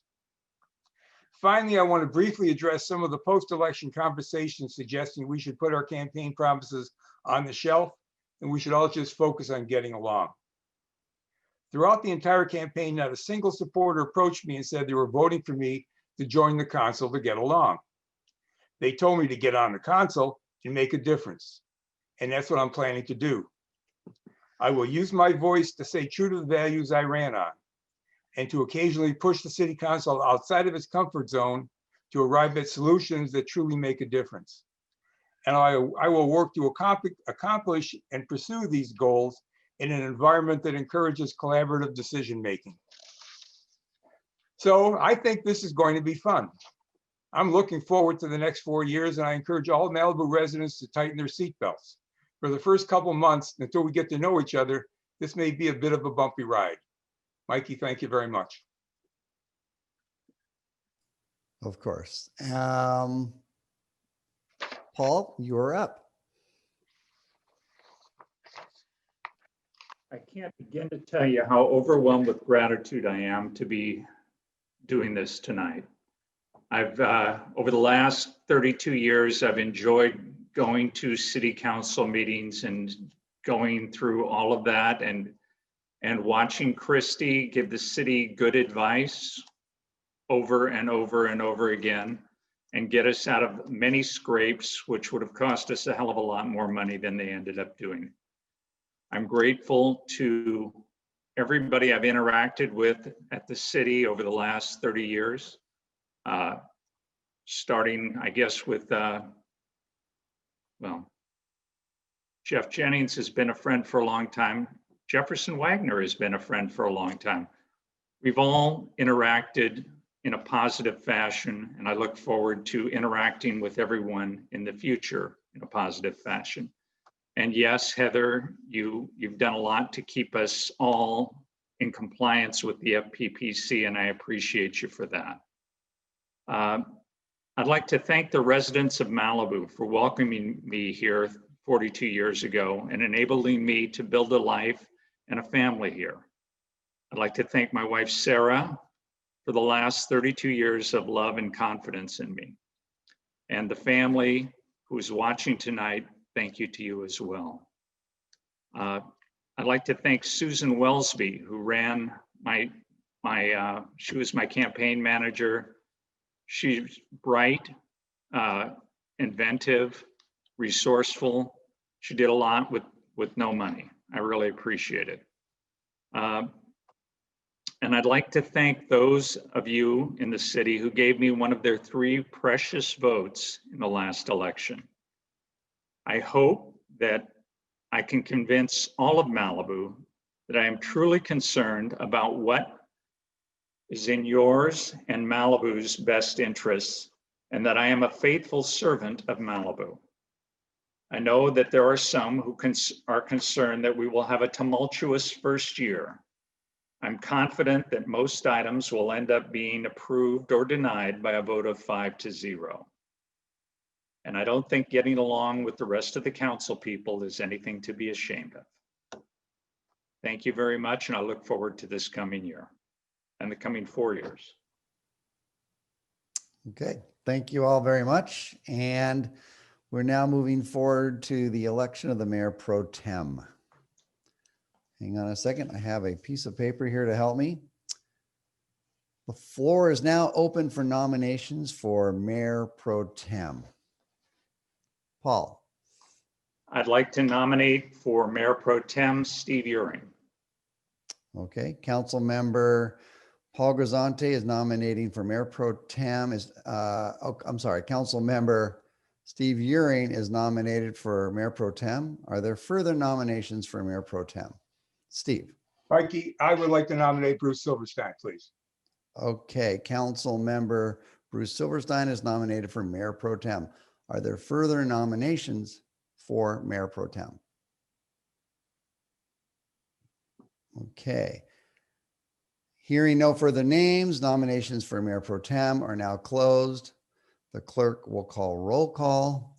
When each council member is called, please announce the name of the nominee for whom you vote.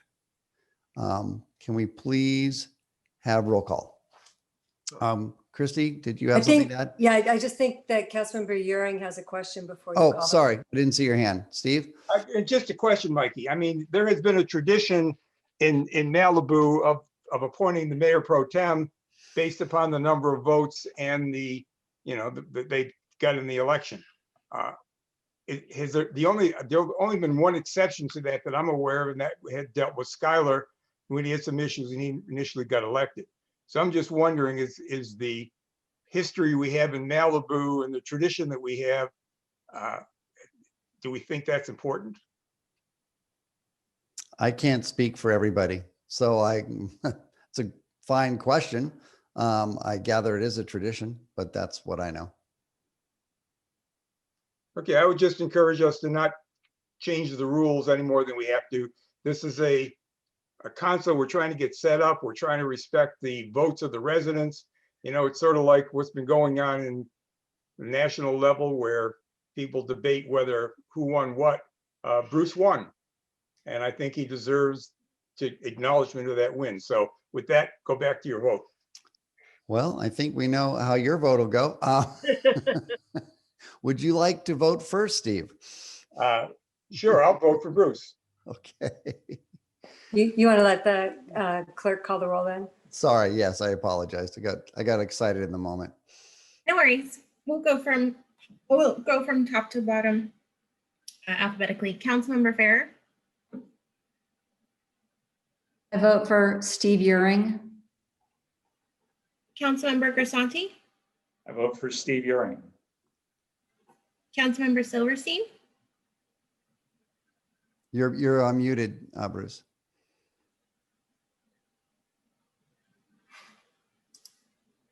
As much as I respect and like Steve, I'm going to vote for myself. Okay. Councilmember Euring. I'm going to vote for Bruce. And Mayor Pearson. I find this a difficult vote. I'll be honest. I respect the tradition. There's some very serious allegations tonight that I've never seen any of this evidence. I wish it had been brought forward sooner. Feels like it's going to be very interesting.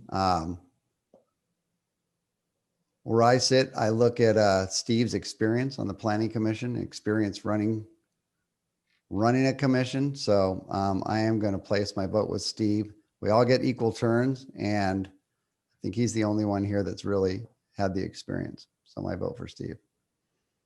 Mikey or Christy, may I speak? Oh, of course. I guess this maybe goes to Christy. Christy, can I decline this position? Of course you can. If we're going to work together, and if we're going to become a commission that is able to work collaboratively to get things done, I don't think we want to start dissing people in the first meeting. And I think that's what we're doing. So I would like to decline this position and have it go back to Bruce. Well, what would happen is now we would reopen the nominations. Okay, that's fine. Okay. Point of order. Yes, of course. Why would we reopen the nominations? Where is that written? Because you need 3 votes to have prevailed, and So now there's only one. There's only one person nominated. The election went to Councilmember Euring. He won. That was the end of that. Now he's declining. He's basically resigning, having just been elected, and now we have no mayor pro tem. Okay. I would like to nominate Bruce for mayor pro tem. Okay, Council Member Bruce Silverstein is nominated for Mayor Pro Tem. Are there further nominations for Mayor Pro Tem? Karen. I nominate Paul Grisanti. Okay, Council Member Paul Grisanti is nominated for Mayor Pro Tem. Are there further nominations for Mayor Pro Tem? No. Okay, hearing no further names, nominations for Mayor Pro Tem are now closed. The clerk will call roll call. I would like to speak. Hang on. I'll let you speak. Clerk will call roll in a second after Bruce speaks. And when each council member is called, please announce the name of the nominee with whom you want to vote. Yes, Bruce. This is very awkward because I don't want to speak for myself, but it is painfully obvious what is going on. And I'm certain that the residents are all well aware of what's going on. And all I can say is I am going to try to help this council do what's in the best interest of Malibu. I think I agree with Paul that we're probably going to vote 5-0 on most matters that impact the residents. I believe this is a personal vendetta that is being waged by members of council who did not want to see me elected, notwithstanding the fact that 2,400 residents felt differently. And I just think that your actions are going to be remembered down the line, and you're going to start hearing about it tomorrow. So I appreciate, actually I don't, the lack of dignity and respect you're already starting off according me, which is completely consistent with the disrespect that you showed in the last 2 meetings, but it is what it is. So go ahead, let's have a vote. Well, I'll comment on that first. Listen, I want nothing more than to have a high functioning city council that can work together, whether we agree or not. I'm not sure how you expect me to vote to support you with what I feel are unending personal attacks. And I know we haven't agreed. I know we've struggled to try and work this out. I find some of your actions hard to comprehend. The fact you would say that we had a Brown Act violation on the attorney picking an interim attorney without even asking. Some of your other things that you said, I don't understand. I'll be honest. They completely confound me. I want to get to know you. I want to work together. Like you and I have talked. We spent quite a bit of time trying to figure it out. And yet every time I just felt like you went out and attacked again. So it's really hard for me, in my integrity, in my honesty, to vote for someone I feel so attacked by. So you say this has started now. This started long ago when you were campaigning, that you tried to marginalize Karen and I. And all we've done is work our butts off here. That doesn't feel good. That doesn't lead me to want to vote for you now. I want to learn to get along with you and I want to do amazing things. We have gotten off to a very rocky start, and it's been difficult and painful, and it hurts. I don't enjoy it, and I want to get beyond that. But right now, I tell you what, that's where I struggle. I really struggle. I really struggle with our conversations, your social media posts, some of the things you said. It's hard for me. And I know you have your side of that coin. I get it. I'm not saying you don't and you shouldn't, but we have a ways to go. And I hope to get there, and I hope to move beyond this as quickly as possible. But yeah, I'm having trouble supporting that vote that you'd be our next city council, our next mayor after me. As a matter of fact, I want to bring forward a motion in January that we fix that we're out of cycle. I think it's we are due to our changing our elections years ago. It shouldn't be that a new city council person becomes mayor. It's not enough time to get to understand and know all the players. Even though I was after Karen, it was a little early. It would have been nice to get to know people first. So maybe a different subject, but you want to know how I feel, and I'm just being really honest with you. Really honest. And I really want to work through this, Bruce. And I know I need to meet you halfway. I get it, but I'm just being honest. And Steve, your hand was up. Yeah, and Mikey, I hear you. I don't think not making Bruce mayor pro tem is going to stop. Look, we're going to learn how to work together once we start working together. And I think, you go into the meeting giving everybody the benefit of the doubt, and we'll see what happens. but my only point is Bruce earned the votes. He went out and got elected. He got the most votes of any of us. And there should be some reward for doing that. And the reward, I think, is based upon a precedent we've had in the city for a very, very long time. And I think trying to change that sends a message that I don't think is helpful in terms of getting everybody to work together. If this is supposed to be a collaborative process where we're going to look at the issues, we're going to debate them. We may not all agree. All right. I mean, that's okay. And we may have disagreements as we go down the line. That doesn't mean we should diss each other in terms of what is due them. So I hear what you're saying. Look, this is, there has been, I know I sort of have kept a hands-off process in the whole thing, but watching from the outside, I know there has been some disagreement. There are probably more disagreements. I'm hoping as we move forward, there will be more agreements than there are disagreements. But we're not going to get there by starting off by not treating everybody the way they're supposed to be treated. Well, Bruce? I'd just like to make one last statement about this, which is that I'm confident that the residents will be able to assess for themselves what's going on here. What you see of me is what you get, okay? I have never held back on what I believe in the campaign. And I was elected, I think, based on that honesty and based on the objectives I have. It is very obvious that others are capable of saying good things and pretending to wish to see less divisiveness, and yet incapable of themselves being not divisive by the very actions that are occurring tonight and by the actions that have occurred over the past few weeks. The campaign is over.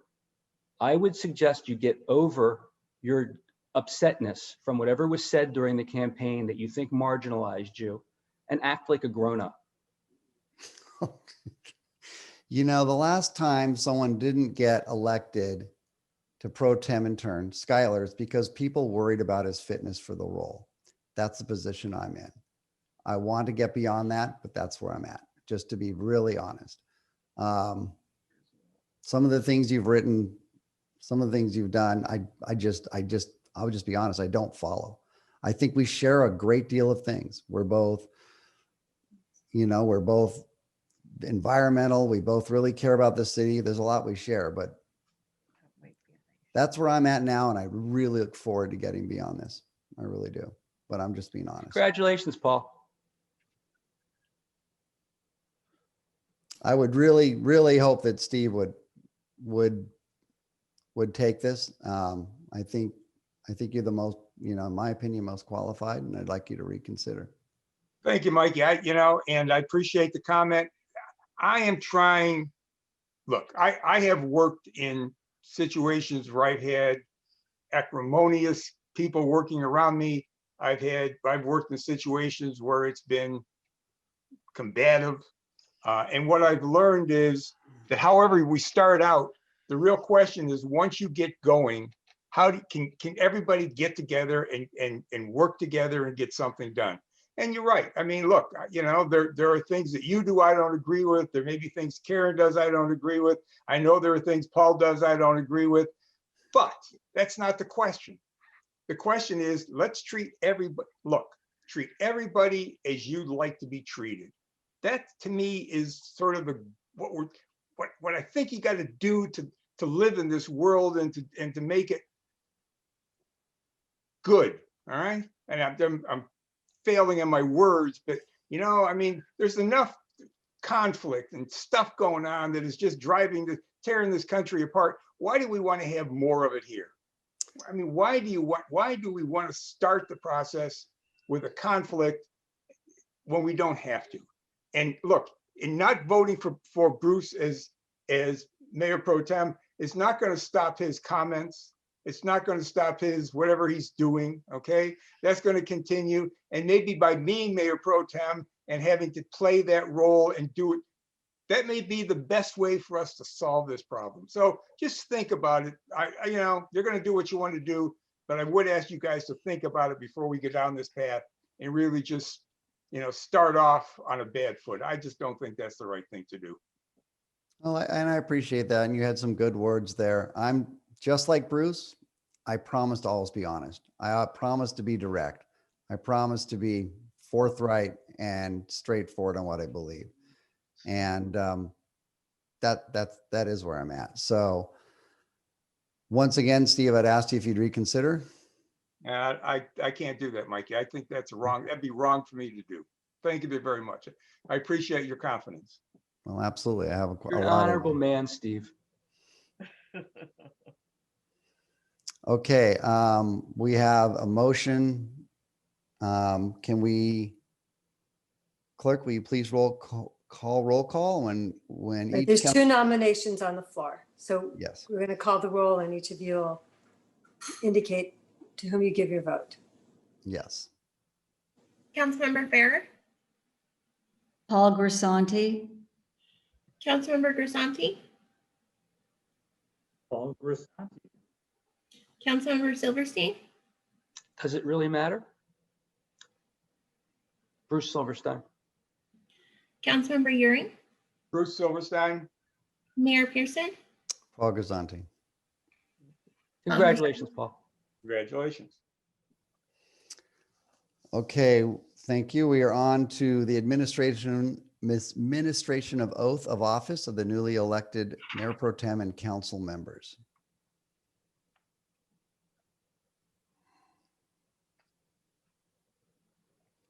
Who would you like to go first, Mayor?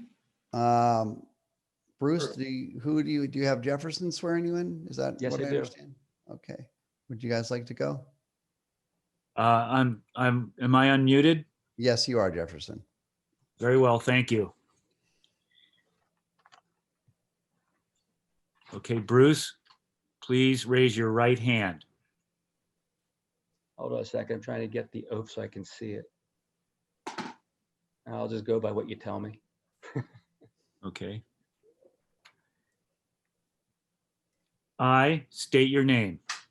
I, Bruce Silverstein, Do solemnly swear or affirm do solemnly swear or affirm that I will diligently serve that I would diligently serve as council member of the city of Malibu, as council member of the city of Malibu, that I will support and defend the Constitution of the United States that I will support and defend the Constitution of the United States and the Constitution of the state of California and the Constitution of the state of California against all enemies, foreign and domestic, against all enemies, foreign and domestic, that I will bear true faith and allegiance that I will bear true faith and allegiance to the Constitution of the state of California, to the Constitution of the state of California, that I take this obligation freely that I take this obligation freely without any mental reservation without any mental reservation or purpose of evasion, or purpose of evasion, and that I will well and faithfully discharge the duties upon which I am about to enter. discharge the duties of which I am about to enter. Thank you. Thank you. Congratulations. Steve, I gather your wife Marcia is going to swear you in? She is. She's been swearing me in for a long time, so no reason to stop now. Excellent. Let me get on here a little bit. Okay. Shoot. Okay, please raise your right hand and repeat after me. I state your name. I, Steve Euring, Do solemnly swear or affirm do solemnly swear or affirm that I will diligently serve that I will diligently serve as council member of the city of Malibu, council member of the city of Malibu, that I will support and defend the Constitution of the United States that I will support and defend the Constitution of the United States and the Constitution of the state of California and the Constitution of the state of California against all enemies, foreign and domestic, against all enemies, foreign and domestic, that I will bear true faith and allegiance that I will bear true faith and allegiance to the Constitution of the State of California, to the Constitution of the State of California. that I take this obligation freely I take this obligation freely without any mental reservation without any mental reservation or purpose of evasion, or purpose of evasion. and that I will well and faithfully I will well and faithfully discharge the duties discharge the duties upon which I am about to enter. upon which I am about to enter. Thank you very much. I would also just like to add one other piece that says, I also pledge to uphold the guidelines and the objectives of the Malibu's mission and vision statement as outlined in our general plan. Thank you, Marcia. You did good. Thank you very much. It's my wife. Well done, very strong. Congratulations. Paul, I gather Sarah's gonna swear you in? Yes. Okay. Please raise your right hand and repeat after me. I, Paul Grisanti, I, Paul Grisanti, do solemnly swear and affirm do solemnly swear and affirm that I will diligently serve that I will diligently serve as council member of the city of Malibu, as council member of the city of Malibu, that I will support and defend the Constitution of the United States that I will support and defend the Constitution of the United States and the Constitution of the State of California and the Constitution of the State of California against all enemies, foreign and domestic, against all enemies, foreign and domestic, that I will bear true faith and allegiance that I will bear true faith and allegiance to the Constitution of the State of California, to the Constitution of the State of California, that I take this obligation freely that I take this obligation freely without any mental reservation without any mental reservation or purpose of evasion, or purpose of evasion, and that I will well and faithfully and that I will well and faithfully discharge the duties discharge the duties upon which I am about to enter. upon which I am about to enter. Congratulations. Congratulations to all the new city councilors. And we have a workshop on this Wednesday at 6 o'clock, I believe, involving small cell. And then our next meeting so far is scheduled for July 11th. And with that, oh, Steve? Just want to say, Christy, we're going to miss you. I mean, I wish you the very, very best. And Reva, thank you for the cake. I'm going to go have some now. Thank you. Okay. Congratulations. Enjoy. Thanks, guys. All right. Thank you, everybody. And with that, we are Motion to adjourn. Okay. I think we are officially adjourned. Bye-bye. Thanks, guys. Thank you all, everybody. Bye-bye.